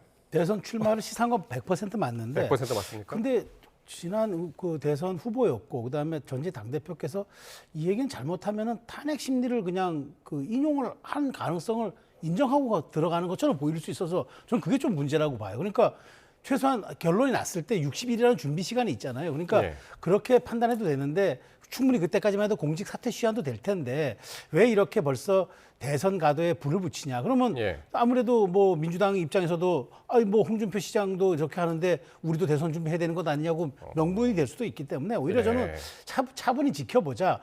정말 정말 웨이트 앤 씨 정도가 좀 기다리고 지켜보자가 좀 맞는 것 같은데 홍 시장이 지금 저 대선에 대한 그 욕망과 그 열기가 조금 앞서는 것 같은데 저는 저거는 조금 잘못 오해할 수도 있는 지점이 그러겠네요. 있어서 저 메시지가 조금 홍준표 시장 입장에서 조금 섣부르지 않았나 그런 생각은 듭니다. 그러니까요. 탄핵 인용으로 진짜 들릴 수도 있겠네요. 네, 뭐 그렇습니다. 아무튼 그러니까 홍준표 시장 입장에서는 이번에야말로 정치적으로 본인이 마지막 도전이라고 이제 생각하는 것 같아서 아마 상당히 좀 급한 면도 있고 그동안에 어느 후보보다 강력하게 어떤 그 본인은 먼저 목소리를 냈는데 본인은 지난번 대선 때 윤석열 대통령 경선 때 민심은 이겼지만 당심은 졌다 이렇게 생각하지 않습니까? 근데 지금은 이제 민심은 어느 정도는 본인이 여권 내에서는 지금 뭐 1, 2위를 달리기 때문에 부족했던 TK나 그리고 당심만 얻으면은 후보가 되고 또 막상 여야 후보가 되면은 본인이 승부수를 건져 볼 수 있다라고 이제 판단할 것 같아요. 그래서 최근에 이제 뭐 박정희 동산 논란이 좀 많지 않습니까? 그런 부분도 알겠습니다. TK 영남의 민심을 자극하고 보수 지정이 자극하면 민심을 얻으면 충분히 알겠습니다. 해볼 만하다 이렇게 지금 생각합니다. 속보가 하나 들어와서요. 이거 좀 전해드리고 가야 될 것 같은데요. 오늘 밤 9시 50분쯤에요. 좀 1시간도 채 안 된 상황인데 서해안고속도로 서평택 나들목 인근 목포 방향으로 달리던 유조 차량에서 큰 불이 나서 지금 소방당국이 진압을 하고 있다는 소식입니다. 지금 화면으로만 봐도 불길이 이제 상당히 큰데요. 이 불로 지금 사고 지점 인근 도로가 양방향에 통제되고 있는 것으로 알려졌습니다. 서해안고속도로 서평택 IC 부근입니다. 서평택 나들목 인근의 목포 방향으로 달리던 유조 차량에서 상당히 큰 불입니다. 지금 모르겠습니다. 지금 아직까지는 뭐 인명피해라든가 사고의 여파 이거는 뭐 지금 일단 양방향 통제가 되고는 있지만 인명피해가 있는지 없는지는 아직까지 이제 확인이 되지 않고 있고요. 목포 방향으로 달리던 차량에서 큰 불이 나서 상하행선 전면이 통제되고 있다라는 소식입니다. 좀 더 자세한 소식 들어오면은 또 전해드리도록 하겠습니다. 조금 전에 이제 홍준표 대구시장 얘기 잠깐 해봤고요. 마치 이제 대선 출마를 시사하는 듯한 그런 SNS를 올려서요. 근데 오세훈 시장도 요즘 이야기들 오늘 뭐라고 했냐면 87 헌법 체제 한계가 왔다. 이걸 인정해야 된다라고 했고 개헌 논의를 시작해야 된다. 이게 지금 가장 핫한 정치권 이슈 중에 이제 하나인데 일단 또 화두를 또 던졌습니다. 그러니까 지금 이 개헌 화두는 이제 여권에 지금 권성동 대표도 던졌고 원내대표 던졌고 그다음에 사실 제일 중요한 우원식 국회의장도 개헌 지금 찬성파예요. 그렇죠. 근데 이제 문제는 이 개헌이 지금 이 권력에 지금 아주 혼란기에 나왔다는 거죠. 이게 사실은 원래 힘이 있을 때 정권 초기에 이걸 얘기하고 여야 합의를 해서 그 다음 정권부터 이게 준용되는 걸로 하면 되는 일인데 이게 지금 격변기에 나서 과연 이게 얼마나 뭐 이게 파괴력이 있을지 모르겠습니다만 그래도 중요한 거는 그렇다면 이번 대선에서 최소한 이번에 개헌은 못하더라도 이번에 여야 후보들이 아마 그러면 누가 당선되더라도 여야 합의로 개헌을 합의하자. 87 체제를 이제는 종식하고 이거는 근대화의 아직 마지막 막내였다면 이제는 AI 시대가 도래했는데 새로운 시대의 맏형의 개헌이 좀 우리가 논의되지 않겠느냐. 그런 측면에서 놓고 본다면 이번 대선 주자들이 여기에 영향받지는 않겠지만 아마 이번 대선에서 여야에서 이걸 어젠다로 꺼내 든다면은 굉장히 중요한 하나의 그 의제가 될 것 같아서 다음 정부부터 논의를 시작하는 그 아마 좀 터닝 포인트가 되지 않을까 싶어서 이렇게 되면은 이재명 대표도 지금 야권에서도 굉장한 압박이 있기 때문에 최소한 이번까지 몰라도 어떤 식으로든 여기에 대한 입장이 좀 나올 것으로 저는 예측이 됩니다. 조 원장님. 뭐 전적으로 상당히 동일한데 일테면 정치적으로 혼란기에 개헌론이 나올 경우에 정파적 이해관계 첨예하게 엇갈리기 때문에 사실은 그거는 관철되기가 쉽지 않다. 그래서 정말 현직 대통령이 힘이 있을 때 자기 권력 모든 걸 내려놓을 때 개헌이 가능하다라는 말씀 여러 번 드렸고 그리고 다만 차제에 이제 개헌론이 이제 많이 제기되지 않습니까? 제왕직 대통령 좀 바꾸자라는 거는 상당히 좀 공감대가 있습니다. 그래서 비록 이번에 개헌은 못하더라도 실질적으로 어렵더라도 오세훈 시장을 비롯한 차기 대권주자들이 자, 개헌을 하면 어떻게 했으면 좋겠는지 구체적인 자기만의 대안들을 제시했으면 좋겠어요. 국민들에게. 오세훈, 안철수, 뭐 홍준표라든지 지금 헌법 문제 있다는 거 다 인정하지 않습니까? 권력구조 문제 있다. 그럼 구체적으로 어떻게 라는 부분에 가면 전부 좀 두리뭉실하거든요. 그래서 이번에 차제 제시하면 국민들도 판단을 하게 되고 다음 대통령이 된 사람이 부디 그 부분을 취합하고 정리하고 수용을 해서 결단을 내리면 그때는 정말 진정한 국민을 위한 개헌이 가능하지 않을까 싶습니다. 이렇게 이제 홍준표, 오세훈 그리고 안철수 의원도 그렇고 여러 의원들이 또 시장들이 또 의견을 내놓고 있는 와중에 야권에서도 지금 이제 김동연 경기지사가 또 눈에 띄거든요. 한번 그래픽 한번 보여주시면은요. 오늘 한 강연 도중에 이런 질문을 받았습니다. 조기 대선을 하면은 출마를 할 건지, 기회가 주어진다면은 어떻게 국가를 통치할 건지 이렇게 질문을 받으니까 뭐라고 대답했냐면요.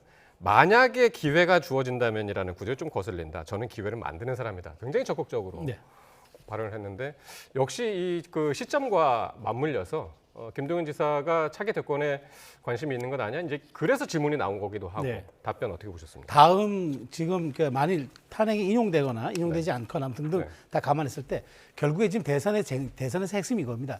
활주로의 길이가 얼마일 것이냐. 그러면 활주로의 길이가 기냐 짧냐에 따라서 비행기의 이륙 속도가 달라집니다. 김동연 지사의 저 얘기는 활주로가 짧다면 난 단기간 이륙할 수 있는 준비를 하겠다는 겁니다. 그러니까 기회가 주어진다면이라 얘기하지 않고 자기도 봐서 기회 창출에 시기가 온다고 생각하면 적극적으로 지사직 사퇴를 던지고 나도 경선에 참여하겠다라는 뜻이기 때문에 야권의 지형도 이재명 대표가 아주 우위에 섰다. 이재명 대표가 굉장히 상수다. 이렇게 가는 거 쉽지 않을 것 같아요. 여권의 지금 지형만큼 야권도 속내가 매우 복잡하다. 저 김동연 지사의 발언 한마디가 그걸 방증하고 있습니다. 최 원장님도 그렇게 동의하시나요? 이거 이재명 대표 1급 독주 체제에 앞으로 변수가 있다고 보십니까? 일단 재판 3심 유죄 판결이 나지 않느라는 독주체제의 큰 변수는 적다고 봅니다. 왜냐하면 본인이 이미 일찌감치 자기가 위상이 흔들릴 걸 대비해서 지난번 총선 공천 때 확실하게 자기 돌격부대로 포진시켰기 때문에 아마 이재명의 위상은 쉽게 흔들리지 않을 것이다. 다만 2심 재판에 상당히 좀 지역이 크게 나온다거나 하면 모르지만은 크게 아마 흔들릴 것 같지는 않고요. 다만 이제 보면 최근 들어서 방금 말씀드린 김동연 경기지사 같은 경우는 상당히 좀 중도층이나 좀 많이 호응을 갖고 좀 주목한 것은 사실입니다. 그리고 김동연 지사의 성격상 좀 조용하고 차분한 스타일상 조금 전에 발언 같은 경우는 뭐 눈치 본 적이 없다라든지 말이죠. 뭐 섭섭하다 이렇게 자기는 뭐 기회를 만드는 사람들 이런 표현들은 상당히 좀 강도 높은 표현이죠. 그러니까 적극적인 대선 출마 의지를 표명한 거라고 저는 봅니다. 다만 좀 이제 지금 대권주자들 중에 지금 광역단체장 3명이나 되지 않습니까? 지금 오세훈 서울시장, 홍준표 대구시장, 그다음에 김동연 경기지사인데 그렇게 1년 이상 임기가 남아 있는데 과연 그만두고 도중에 출마하는 것에 대해서 국민들이 어떻게 생각할지 그것도 한두 명도 아니고 3명이나 하는 이런 부분이 상당히 부담이죠. 개헌을 하게 되면 이제 상당히 시간을 벌 수 있기 때문에 사실 이제 개헌 얘기를 하는 것 같습니다만 어쨌든 저분들이 실제로 대선에 출마하든 안 하든 간에 이번 기회에 본인들의 어떤 국가적인 경영의 청사진이나 이런 것들을 좀 더 구체적으로 제시했으면 좋겠어요. 국민들이 보고 판단할 수 있도록요. 알겠습니다. 자, 오늘 두 분 말씀 여기까지 듣도록 하겠습니다.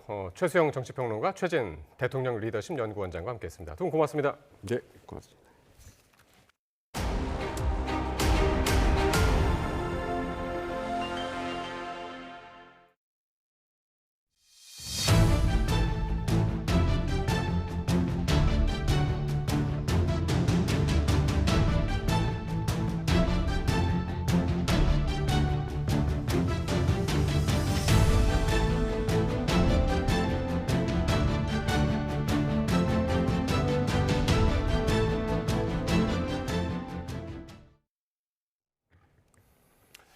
윤석열 대통령이 성탄절인 오는 25일 조사를 받으라는 공조수사본부의 2차 출석 요구서 수령을 거부했습니다. 1차에 이어 2차 소환 시도도 무산될 가능성이 커진 건데 결국 체포영장 청구 수순을 밟을 거란 전망입니다. 보도에 차정윤 기자입니다. 공수처와 경찰 등으로 꾸려진 공조수사본부가 윤석열 대통령에게 보낸 2차 출석 통지서도 결국 전달되지 않았습니다.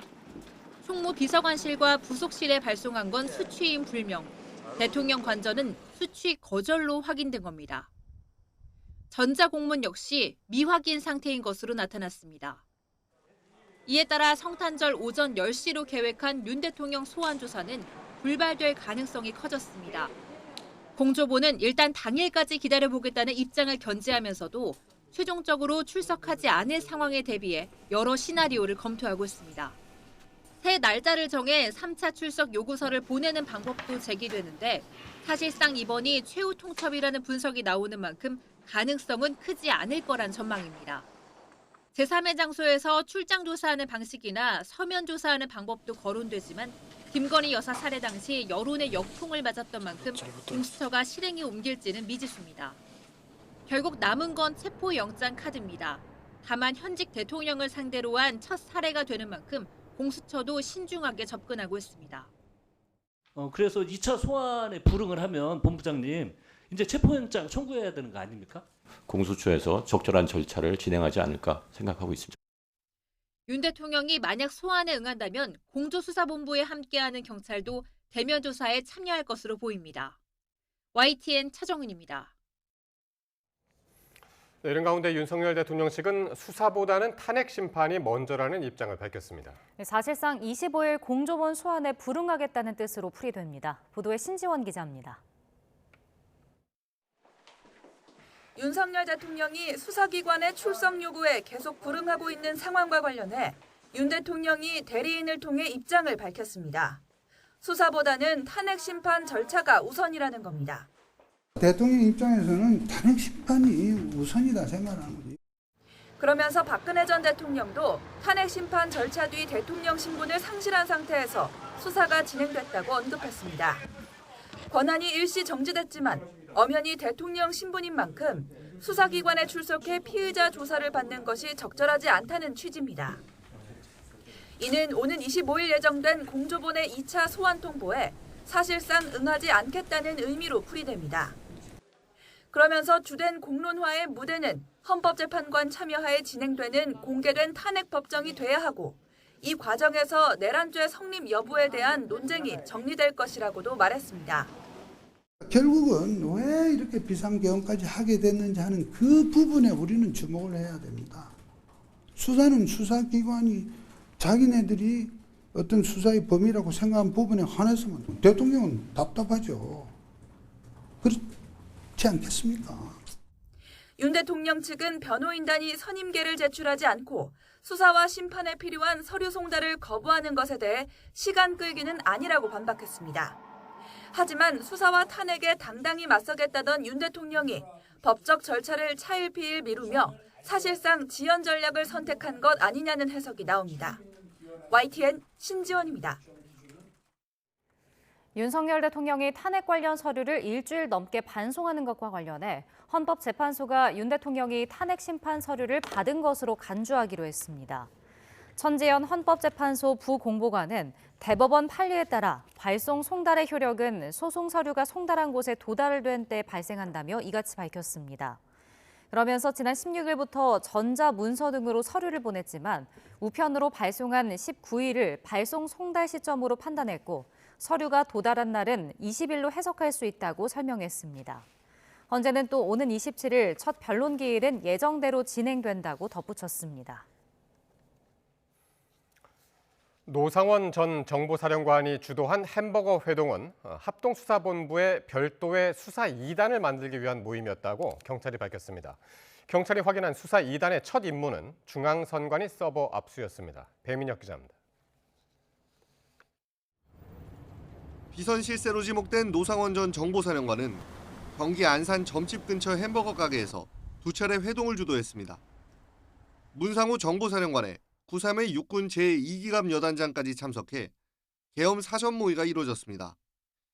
경찰은 햄버거 회동에서 계엄 후 합동수사본부 산하의 별도의 수사단을 꾸리는 논의가 오갔다고 밝혔습니다.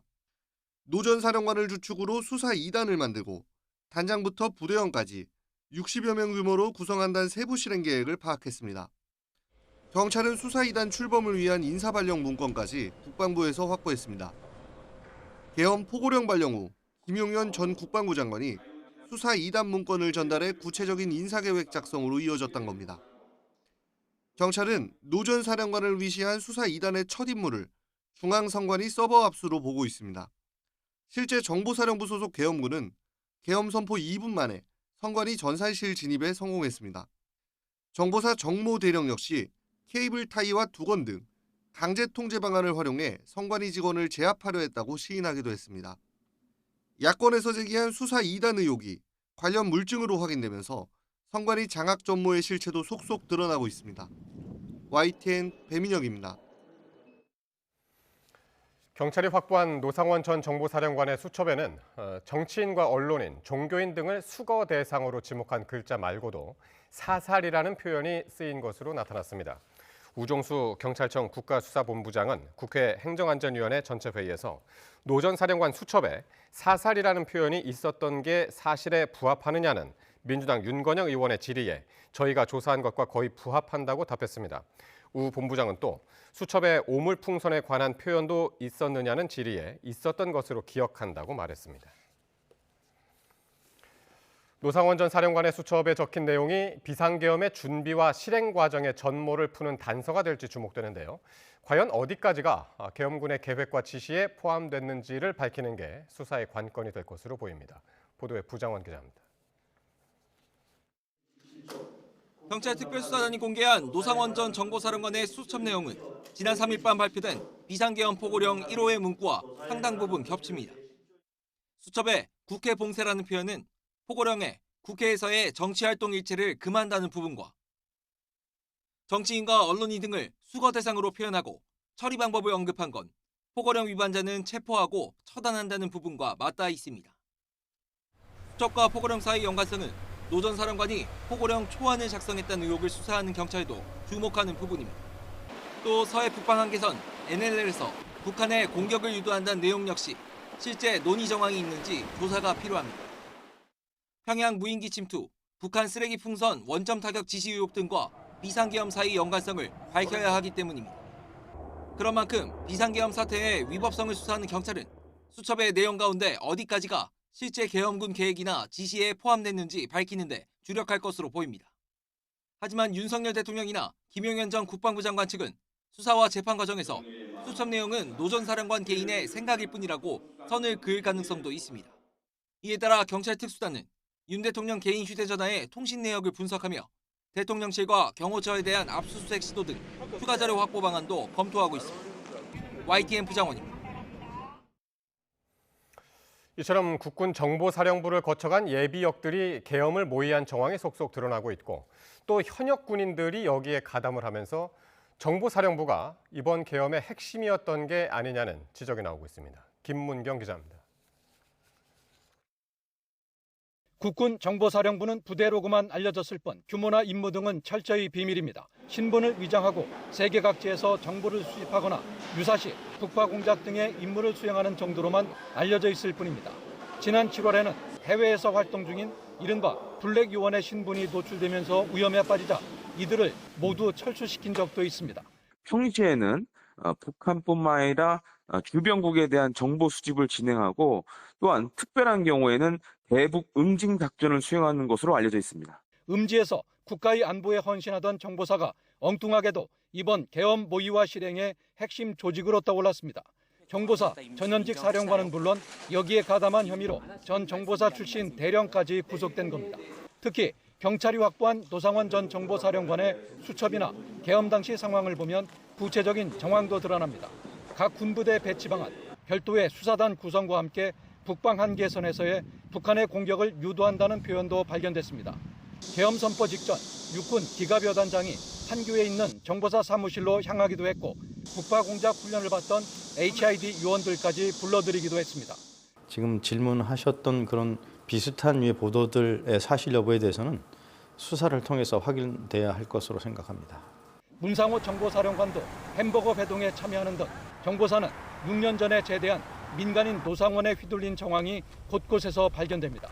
부대원들이 목숨을 담보로 험지를 마다하지 않는 사이 벌어진 일부 지휘부의 그릇된 선택이 철저히 규명돼야 할 것으로 보입니다. YTN 김문경입니다. 12.3 비상계엄 사태 당시 접경 지역인 강원 양구군청에 총기를 든 군인들이 출입한 것으로 확인됐습니다. 양구군청 CCTV 확인 결과 비상계엄이 내려진 직후인 지난 4일 새벽 0시 55분쯤 K2 소총을 든 군인이 군청 로비로 들어오는 모습이 담겼습니다. 비슷한 시각 군청 CCTV 관제센터에도 K1 소총을 든 군사경찰이 들어와 직원들과 대화하는 모습이 포착됐습니다. 이는 지난 5일 군청과 육군 3군단 관계자가 당시 군인들은 소총 등을 소지하지 않은 비무장 상태였다고 한 해명을 정면 반박하는 영상입니다. 육군 3군단 관계자는 일부 인원이 총기를 소지한 건 사실이라며 다만 실탄은 소지하지 않은 것으로 알고 있다고 설명했습니다. 최상목 경제부총리가 내년 우리 경제 성장률이 잠재 성장률을 소폭 밑돌 가능성이 큰 것으로 전망했습니다. 보도에 오인석 기자입니다. 정부 세종청사 기자실을 방문한 최상목 경제부총리는 국무위원회 한 사람으로서 결과적으로 12.3 계엄을 막지 못한 책임을 통감한다고 말했습니다. 현 경제 상황에 대해선 계속된 내수 부진 속에 최근 정치적 상황 때문에 심리가 위축됐다며 여러 불확실성이 확대되는 흐름이라고 밝혔습니다. 여러 가지 하방 리스크가 크기 때문에 내년 성장 전망은 하향은 불가피한데 잠재 성장률 보다는 소폭 밑돌 가능성이 크다고 보여집니다. 우리 경제 잠재 성장률이 2% 정도임을 고려하면 1%대 후반의 성장률에 그칠 것이라는 의미로 해석됩니다. 내년 1분기 추경 편성 가능성에 대해서는 본 예산 조기 집행이 우선이라는 기존 입장을 재확인했습니다. 내년 예산이 1월 1일부터 시행되도록 하는 게 우선인데 복지와 SOC 등 11조 6천억 원을 2분기에서 1분기로 추가로 앞당겨 쓰기로 했습니다. 최 부총리는 12.3 계엄 사태 이후로 급등한 환율은 국내 정치와 강달러가 영향을 미친 것으로 분석했습니다. 올라온 거에 한 절반 정도는 우리의 경제적, 정치적인 어떤 사건 때문에 올라왔다고 평가하고 나머지 절반은 아시겠지만은 강달러 때문에라고 평가를 하는 것이 한국은행도 같은 분석이라고 알고 있습니다. 반도체법 등 당장 필요한 법은 늦어도 내년 초에는 국회를 통과하도록 노력하겠다며 여야정 합의도출 시스템이 작동하는 것을 보여주는 게 대외 신인도에 매우 중요하다고 강조했습니다. 최 부총리는 국회 운영비 중단 등의 내용이 담긴 것으로 알려진 계엄 지시 문건과 관련해서는 즉답을 피했습니다. 본회의 기재위에서 했던 얘기를 지금 다 읽고 왔거든요. 근데 보니까 더 이상 드릴 말씀이 없습니다. 수사기관에 제출한 자료에 대해서도 제가 다 말씀을 드렸고 자료의 내용에 대해서는 일단 수사기관에 물어보셔야 될 사항인 것 같습니다. 한덕수 대통령 권한대행경 국무총리의 탄핵 가능성이 거론되면서 최 부총리가 대통령 권한대행을 맡을 수 있다는 전망과 관련해서는 대외 신인도를 안정적으로 관리하기 위해 한덕수 권한대행 중심으로 최선을 다하고 있다고 답했습니다. YTN 오인석입니다. 윤 대통령의 고교 동창인 정재호 주중대사가 연내 귀임을 조율 중인 것으로 알려졌습니다. 이 탄핵 정국 속 주중대사의 장기 공석이 불가피해 보입니다. 베이징에서 강정규 특파원입니다. 지난 2022년 8월 윤석열 정부의 첫 4강 대사 가운데 하나로 부임한 정재호 주중대사. 취임 일성으로 위기에도 끊기지 않는 고위급 소통 채널 구축을 강조했습니다. 소통 채널의 숫자나 빈도보다는 문제가 발생하거나 위기 시에도 다치지 않고 소통이 가능한 경로를 유지하기 위해 충암고 동창인 윤 대통령과 친구란 점을 부각한 말로도 해석됐는데 되려 마이너스로 작용했습니다. 윤석열 정부가 미국의 중국 견제 압박 전략에 편승하면서 한중 관계가 나빠졌기 때문입니다. 작년 4월 힘에 의한 타이완의 현상 변경을 반대한다는 윤 대통령의 발언은 외교 문제로도 번졌습니다. 엎친 데 덮친 격으로 그해 6월엔 싱하이밍 주한 중국 대사의 설화까지 겹쳤습니다. 일가에서 미국이 승리할 것이고 중국이 패배할 것이라는 그런 베이팅이 하고 있는 것 같습니다. 양국 대사 모두 상대국 정부의 기피 인물이 됐다는 말이 돌 정도로 바닥을 친 한중 관계. 결국 대사 동시 교체로 가닥이 잡히면서 반등을 꾀하는 듯했습니다. 그러나 느닷없는 계엄령과 탄핵 정국 속에 또다시 모든 게 물거품이 됐습니다. 김대기 신임 대사의 부임이 불투명해진 가운데 정 대사는 연내 귀임을 위해 날짜를 조율 중입니다. 관건은 한덕수 권한대행의 귀임 명령입니다. 주중대사의 장기 공백이 우려된다지만 남는다 한들 유명무실하게 임기만 채울 공산이 큽니다. 다이빙 신임 주한 중국 대사는 연내 부임할 예정인데 시진핑 주석의 신임장을 누구에게 전달할지 어정쩡하긴 마찬가지입니다. 베이징에서 YTN 강정규입니다. 12상 비상계엄 사태 이후 윤석열 대통령 퇴진을 촉구하는 대규모 집회가 이어지고 있죠. 외신도 큰 관심을 보이는데요.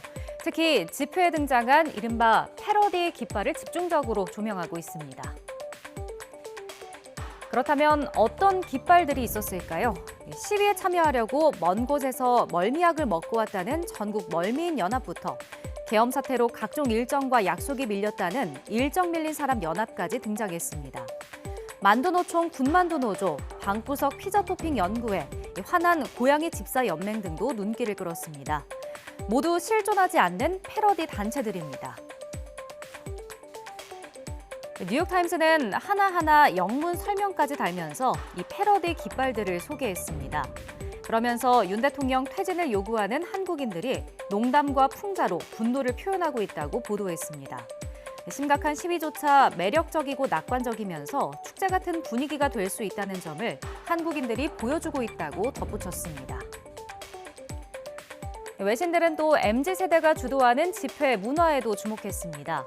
민중가요 대신 K-팝 음악이 울려 퍼지고 참가자들이 아이돌 응원봉을 흔드는 모습은 이 콘서트장을 방불케 했다고 소개하기도 했는데요. 비장함보다는 자유로움을 또 개성을 추구하는 집회 문화에 세계의 시선이 쏠리고 있습니다. 네, 경북 구미시가 가수 이승환 씨의 콘서트 대관을 취소했습니다. 윤 대통령 탄핵에 찬성한 이 씨에게 이 정치적 선동 금지 서약서 작성을 요구한 게 발단이 됐습니다. 오태인 기자입니다. 크리스마스에 가수 이승환 데뷔 35주년 콘서트가 열릴 예정이던 구미 문화예술회관에 적막감이 감돕니다. 공연을 이틀 앞두고 장소를 빌려준 구미시가 안전상의 이유로 대관을 전격 취소했습니다. 구미시는 정치적 선동 자제 요청에도 이 씨가 지난 14일 수원 공연에서 탄핵이 돼도 좋다는 정치적 언급을 했고 이후 정치적 선동 금지 서약서 서명 요청도 거부했다고 밝혔습니다. 이어 이에 반발하는 지역 시민단체들의 집회가 예고된 만큼 안전을 위한 조치라고 설명했습니다. 공연 중 혹여 예측할 수 없는 물리적 충돌 등 불상사가 발생하지 않는다고 볼 수가 없기 때문에 시민의 안전과 생명을 보호해야 하는 구미시장으로서 불가피하게 조례 제9조에 따라 대관을 취소할 수밖에 없다는 것을 이해해 주시기 바랍니다. 구미시의 대관 취소 통보에 이승환 씨는 즉각 강하게 반발했습니다. SNS에 올린 글에서 대관 취소가 안전을 위한 거라는 데 동의할 수 없다며 구미시가 대관 일자가 임박한 시점에 서약서 작성이라는 부당한 요구를 했고 이를 거부하자 불이익을 줬다고 반박했습니다. 또 표현의 자유를 최우선의 가치로 하는 민주주의 국가 대한민국에서 일어나서는 안 될 일이라며 신속한 법적 대응을 예고했습니다. YTN 오태인입니다.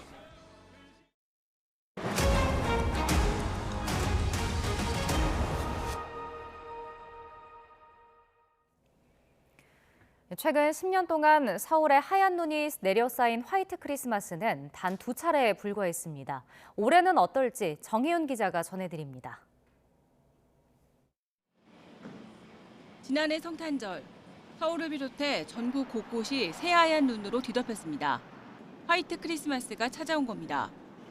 화이트 크리스마스는 성탄절 당일 적설량이 기록될 정도의 눈이 내려 쌓이는 날을 말하는데 1991년 이후 서울을 기준으로 성탄절에 눈이 내린 날은 모두 11차례이고 그 가운데 적설량이 기록된 건 7차례뿐입니다. 특히 최근 10년 사이에는 2015년과 지난해 단 2차례였습니다. 유난히 눈이 잦은 이번 겨울은 어떨까? 성탄절을 앞두고 영하 10도를 오르내리는 한파 속에 눈이 산발적으로 내리고 있지만 정작 성탄절 당일은 낮까지 대체로 맑습니다. 따라서 지난해처럼 전국적으로 화이트 크리스마스를 맞이하긴 힘들어 보입니다. 다만 성탄절 밤 늦게부터 우리나라 북쪽으로 약한 기압골이 통과할 것으로 보여 수도권과 강원, 충청 등 한반도 북쪽을 중심으로 뒤늦은 화이트 크리스마스가 찾아올 가능성은 남아 있습니다. 성탄절날에 전국적인 눈은 예상되지 않습니다만 중서부 지방으로는 약한 기압골이 통과하면서 성탄절날 밤에 중서부 지방으로는 약하게 눈이 날릴 가능성이 있습니다. 성탄절 이브와 성탄절 아침까지 이어지는 추위 대비도 필요합니다. 서울 기온은 영하 5도 안팎, 체감온도는 영하 10도에 육박하겠고 경기와 강원 내륙은 영하 10도를 오르내리며 체감온도가 영하 15도까지 곤두박질하겠습니다. 기상청은 당분간 강한 한기가 남하하며 세미 탄파와 해안가 눈이 주기적으로 찾아오겠다며 연말연시 추위로 인한 기온 변화에 유의하라고 당부했습니다. YTN 정혜윤입니다. 명태균 씨 측이 황금폰 제출로 증거인멸의 우려가 없다며 보석을 청구했습니다. 강혜경 씨도 명 씨가 보석 청구용으로 황금폰을 제출한 것으로 본다고 주장했습니다. 보도에 이명준 기자입니다. 공천 개입 의혹을 수사하는 검찰이 핵심 관계자인 강혜경 씨를 18일 만에 다시 검찰청으로 불렀습니다. 오세훈 시장 여론조사 관련 조사를 이어나간 것으로 전해졌습니다. 검찰 조사에 앞서 강 씨는 명태균 씨가 황금폰을 제출한 건 보석 청구용인 것 같다고 주장했습니다. 휴대폰 제출했다 했을 때 이제 보석 청구용이 아닌가라는 생각을 했었거든요. 법원은 명 씨와 김영선 전 의원 등 5명에 대한 첫 재판을 열었습니다. 재판 진행을 위해 증거 목록과 증인 채택 등을 정하고 추가 일정을 정하는 공판 준비 기일입니다. 명 씨 측은 기존 입장대로 공소 사실을 모두 부인했습니다. 특히 증거 은닉 교사와 관련해선 법리적 다툼이 많다며 치열한 공방을 예고했습니다. 명 씨 측이 건강상 이유 등으로 요청한 보석 청구에 대한 신문도 열렸는데 변호인은 황금폰을 이미 검찰에 제출해 구속 사유가 사라졌다고 주장했습니다. 아무래도 저희들 보석 심리에 아마 도움이 되지 않겠나, 크게 도움이 되지 않겠나 이렇게 판단하고 있습니다. 증거인멸 염려가 제거되었습니다. 두 사람은 지난 2022년 경남 창원 의창 국회의원 보궐선거에서 공천을 대가로 8천여만 원을 주고받은 혐의 등을 받습니다. 다음 재판은 공판 준비 기일로 내년 1월 20일 오후 3시에 열릴 예정입니다. 검찰은 그동안 황금폰에서 확보한 많은 양의 녹취 파일을 정리해 법원에 제출할 예정입니다. YTN 이명준입니다. 법원이 공직선거법 위반 사건 1심에서 의원직 상실형을 선고받은 민주당 이재명 대표의 항소심을 변호할 국선 변호인을 선정했습니다. 서울고등법원은 오늘 국선 변호인을 선정했다는 통지를 이 대표 측에 보냈습니다. 다만 이 대표가 사선 변호인 선임계를 제출하면 국선 변호인 선정은 취소됩니다. 홍준표 대구시장이 돌고 돌아 제자리로 왔다고 생각했는데 또 이사 가야 한다는 생각에 연말이 뒤숭숭하다며 대구를 떠날 것을 암시했습니다. 계엄 사태 이후 조기 대선이 가시화하는 상황 속에 사실상 대선 출마를 시사한 것으로 풀이됩니다. 홍 시장은 자신의 SNS를 통해 대구시장은 4년만 하고 졸업하겠다는 생각으로 대구 혁신 정책을 압축적으로 추진했는데 시기가 더 빨라질 수 있다는 생각이 든다고 설명했습니다. 친한계로 꼽히는 국민의힘 박정훈 의원이 대권 도전을 시사한 홍준표 대구시장을 겨냥해 진심은 없고 노용만 가득해 정말 안타까운 일이라고 비난했습니다. 박 의원은 자신의 SNS에 홍 시장의 글을 공유한 뒤 탄핵 찬성파를 징계하라더니 이젠 대통령 탄핵 인용을 기정사실화하면서 벌써 마음이 들떠 있는 것 같다며 이같이 적었습니다. 조국혁신당 조국 전 대표가 윤석열 대통령을 위시한 내란과 군사반란 일당은 헌법재판소 결정을 지연시키고 수사를 왜곡시키려 한다며 끝날 때까지 끝난 게 아니라고 주장했습니다. 조국혁신당은 SNS에 당에서도 처음 받은 손편지라며 이 같은 내용이 담긴 조 전 대표의 옥중 편지를 공개했습니다. 조 전 대표는 편지에서 윤 대통령이란 괴물이 살아있는 권력 수사, 공정과 상식, 헌법주의자 등의 가면을 쓰고 있었다며 이 괴물을 찬양한 정치인, 지식인, 언론인 등은 공개 반성하라고 요구했습니다. 충북 충주에 있는 수소 충전소에서 충전을 마친 시내버스가 폭발하면서 3명이 다쳤습니다. 보도에 이성우 기자입니다. 수소 충전소 충전기 옆에 시내버스 2대가 정차 중입니다. 버스 뒤편을 사람이 걸어가는 도중 갑자기 정차 중이던 버스 한 대가 폭발합니다. 폭발 여파가 얼마나 컸는지 검은 연기와 함께 차량 파편이 사방으로 날아갑니다. 오전 11시 10분쯤 충북 충주시 목행동에 있는 수소 충전소에서 충전을 마친 시내버스가 폭발했습니다. 이 사고로 30대 충전소 직원 등 3명이 중경상을 입고 병원으로 이송됐습니다. 다행히 3명 모두 생명에는 지장이 없는 것으로 알려졌습니다. 폭발은 사고 버스가 차량 이상으로 수리를 받으러 이동하기 위해 연료인 수소 충전을 마친 뒤에 발생했습니다. 사고 버스는 주행 중 이상은 없었지만 계기판에 고장 코드가 떠 음성군에 있는 서비스 센터로 이동할 예정이었습니다. 토요일에 F로 시작하는 고장 코드가 발견이 돼서 현대자동차 대형 서비스 센터가 있는 감곡으로 이동하기 전에 사고가 나자 한국가스 안전공사는 2차 사고 위험이 있는지 충전소 내 저장실과 압축기 등을 점검했습니다. 충전까지의 정상적인 상태를 또 확인했습니다. 그리고 현재 그 저장실과 압축기 이런 데에서는 가스 누출이 없는 것을 확인했고 2차 확인이 안 되도록 다 조치를 완료했습니다. 하지만 사고 원인이 밝혀지지 않은 만큼 추가 위험이 현존하는 상황. 충주시는 지역 내 운행 중인 수소버스 18대 모두 운행을 중지하고 점검에 들어갔습니다. 충주시 수소 전기버스는 총 18대가 운행되고 있습니다. 그래서 시민 안전을 위해서 긴급하게 운행 중지를 시켰습니다. 그리고 예비차 6대를 투입하였고 전세버스 9대 총. 경찰 등은 폭발한 버스와 회수한 부품 등을 토대로 정확한 사고 원인 조사에 나섰습니다. YTN 이성우입니다.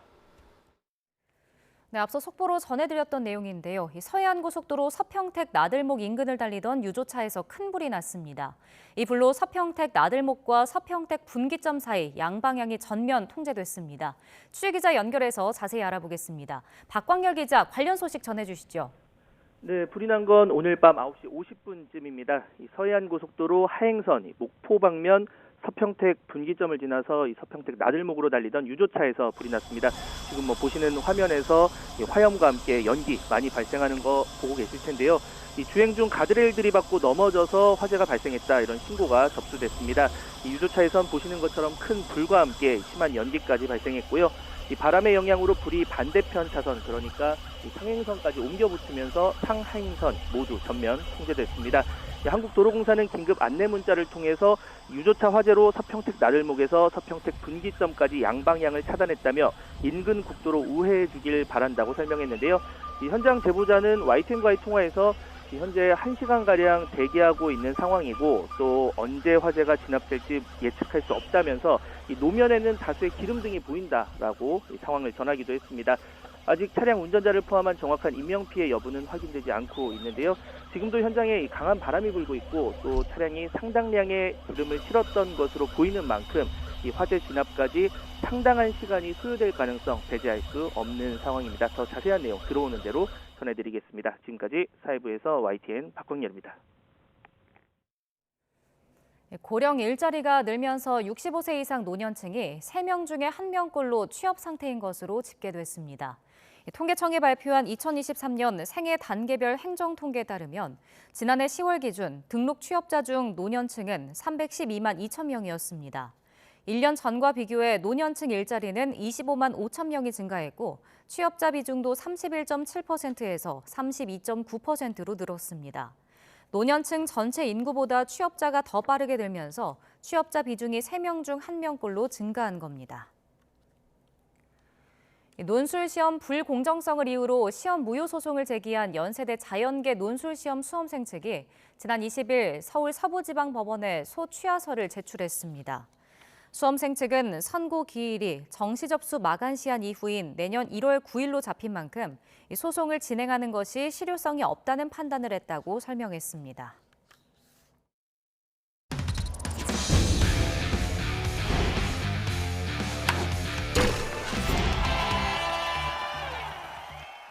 사령탑 데뷔 시즌에 K리그 5위에 오른 수원FC 김은중 감독이 결별서를 딛고 팀에 잔류하기로 했습니다.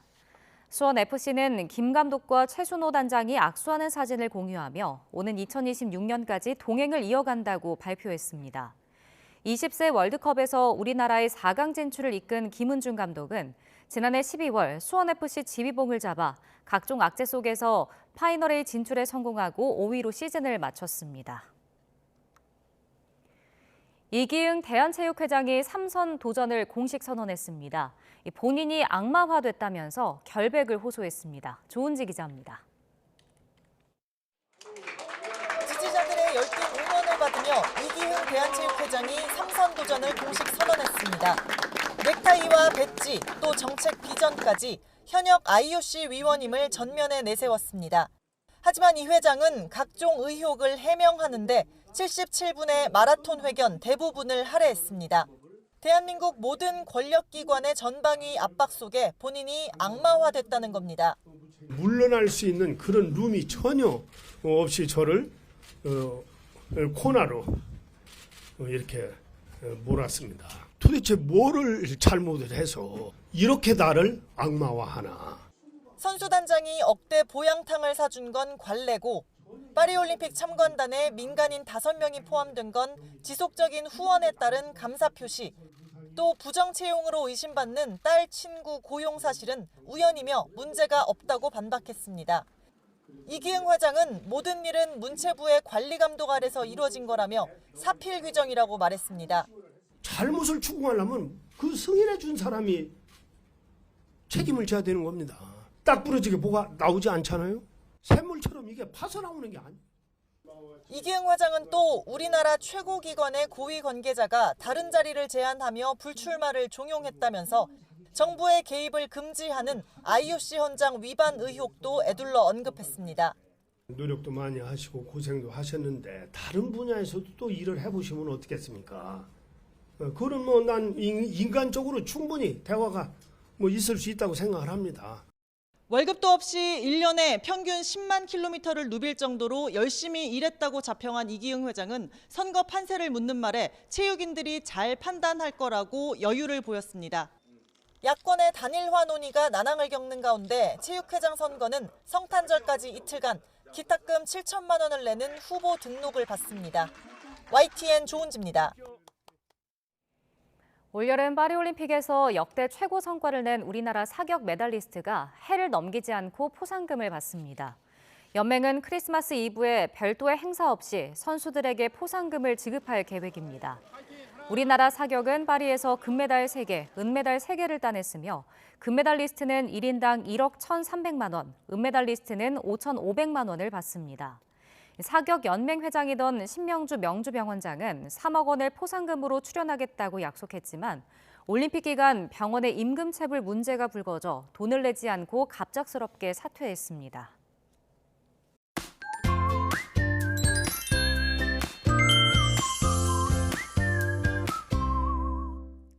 성탄절 이브인 내일도 날이 무척 춥겠습니다. 내일 아침 서울 영하 6도, 체감온도는 영하 10도까지 떨어지겠는데요. 낮 동안 영상권을 회복하겠지만 찬바람이 불며 춥겠습니다. 또 한파 경보가 내려진 철원은 영하 15도에서 출발해 한낮에도 영하권에 머물겠습니다. 외출하시는 분들은 옷차림 따뜻하게 해주시기 바랍니다. 내일 전국 하늘 대체로 맑은 가운데 저녁부터 차츰 구름이 많아지겠습니다. 또 동해안은 대기가 건조하겠고 물결이 최고 4m까지 매우 높게 일겠습니다.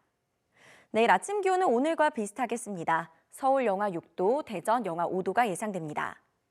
낮 기온은 오늘과 비슷하거나 1에서 3도가량 낮겠습니다. 서울 2도, 대구 8도가 예상됩니다. 성탄절 아침까지 평년 기온을 윗돌다가 낮부터 차츰 이맘때 겨울 날씨를 되찾겠고요. 성탄절 밤사이 서울 등 중부 곳곳에 약한 비나 눈이 날릴 가능성이 있겠습니다. 날씨 정보였습니다.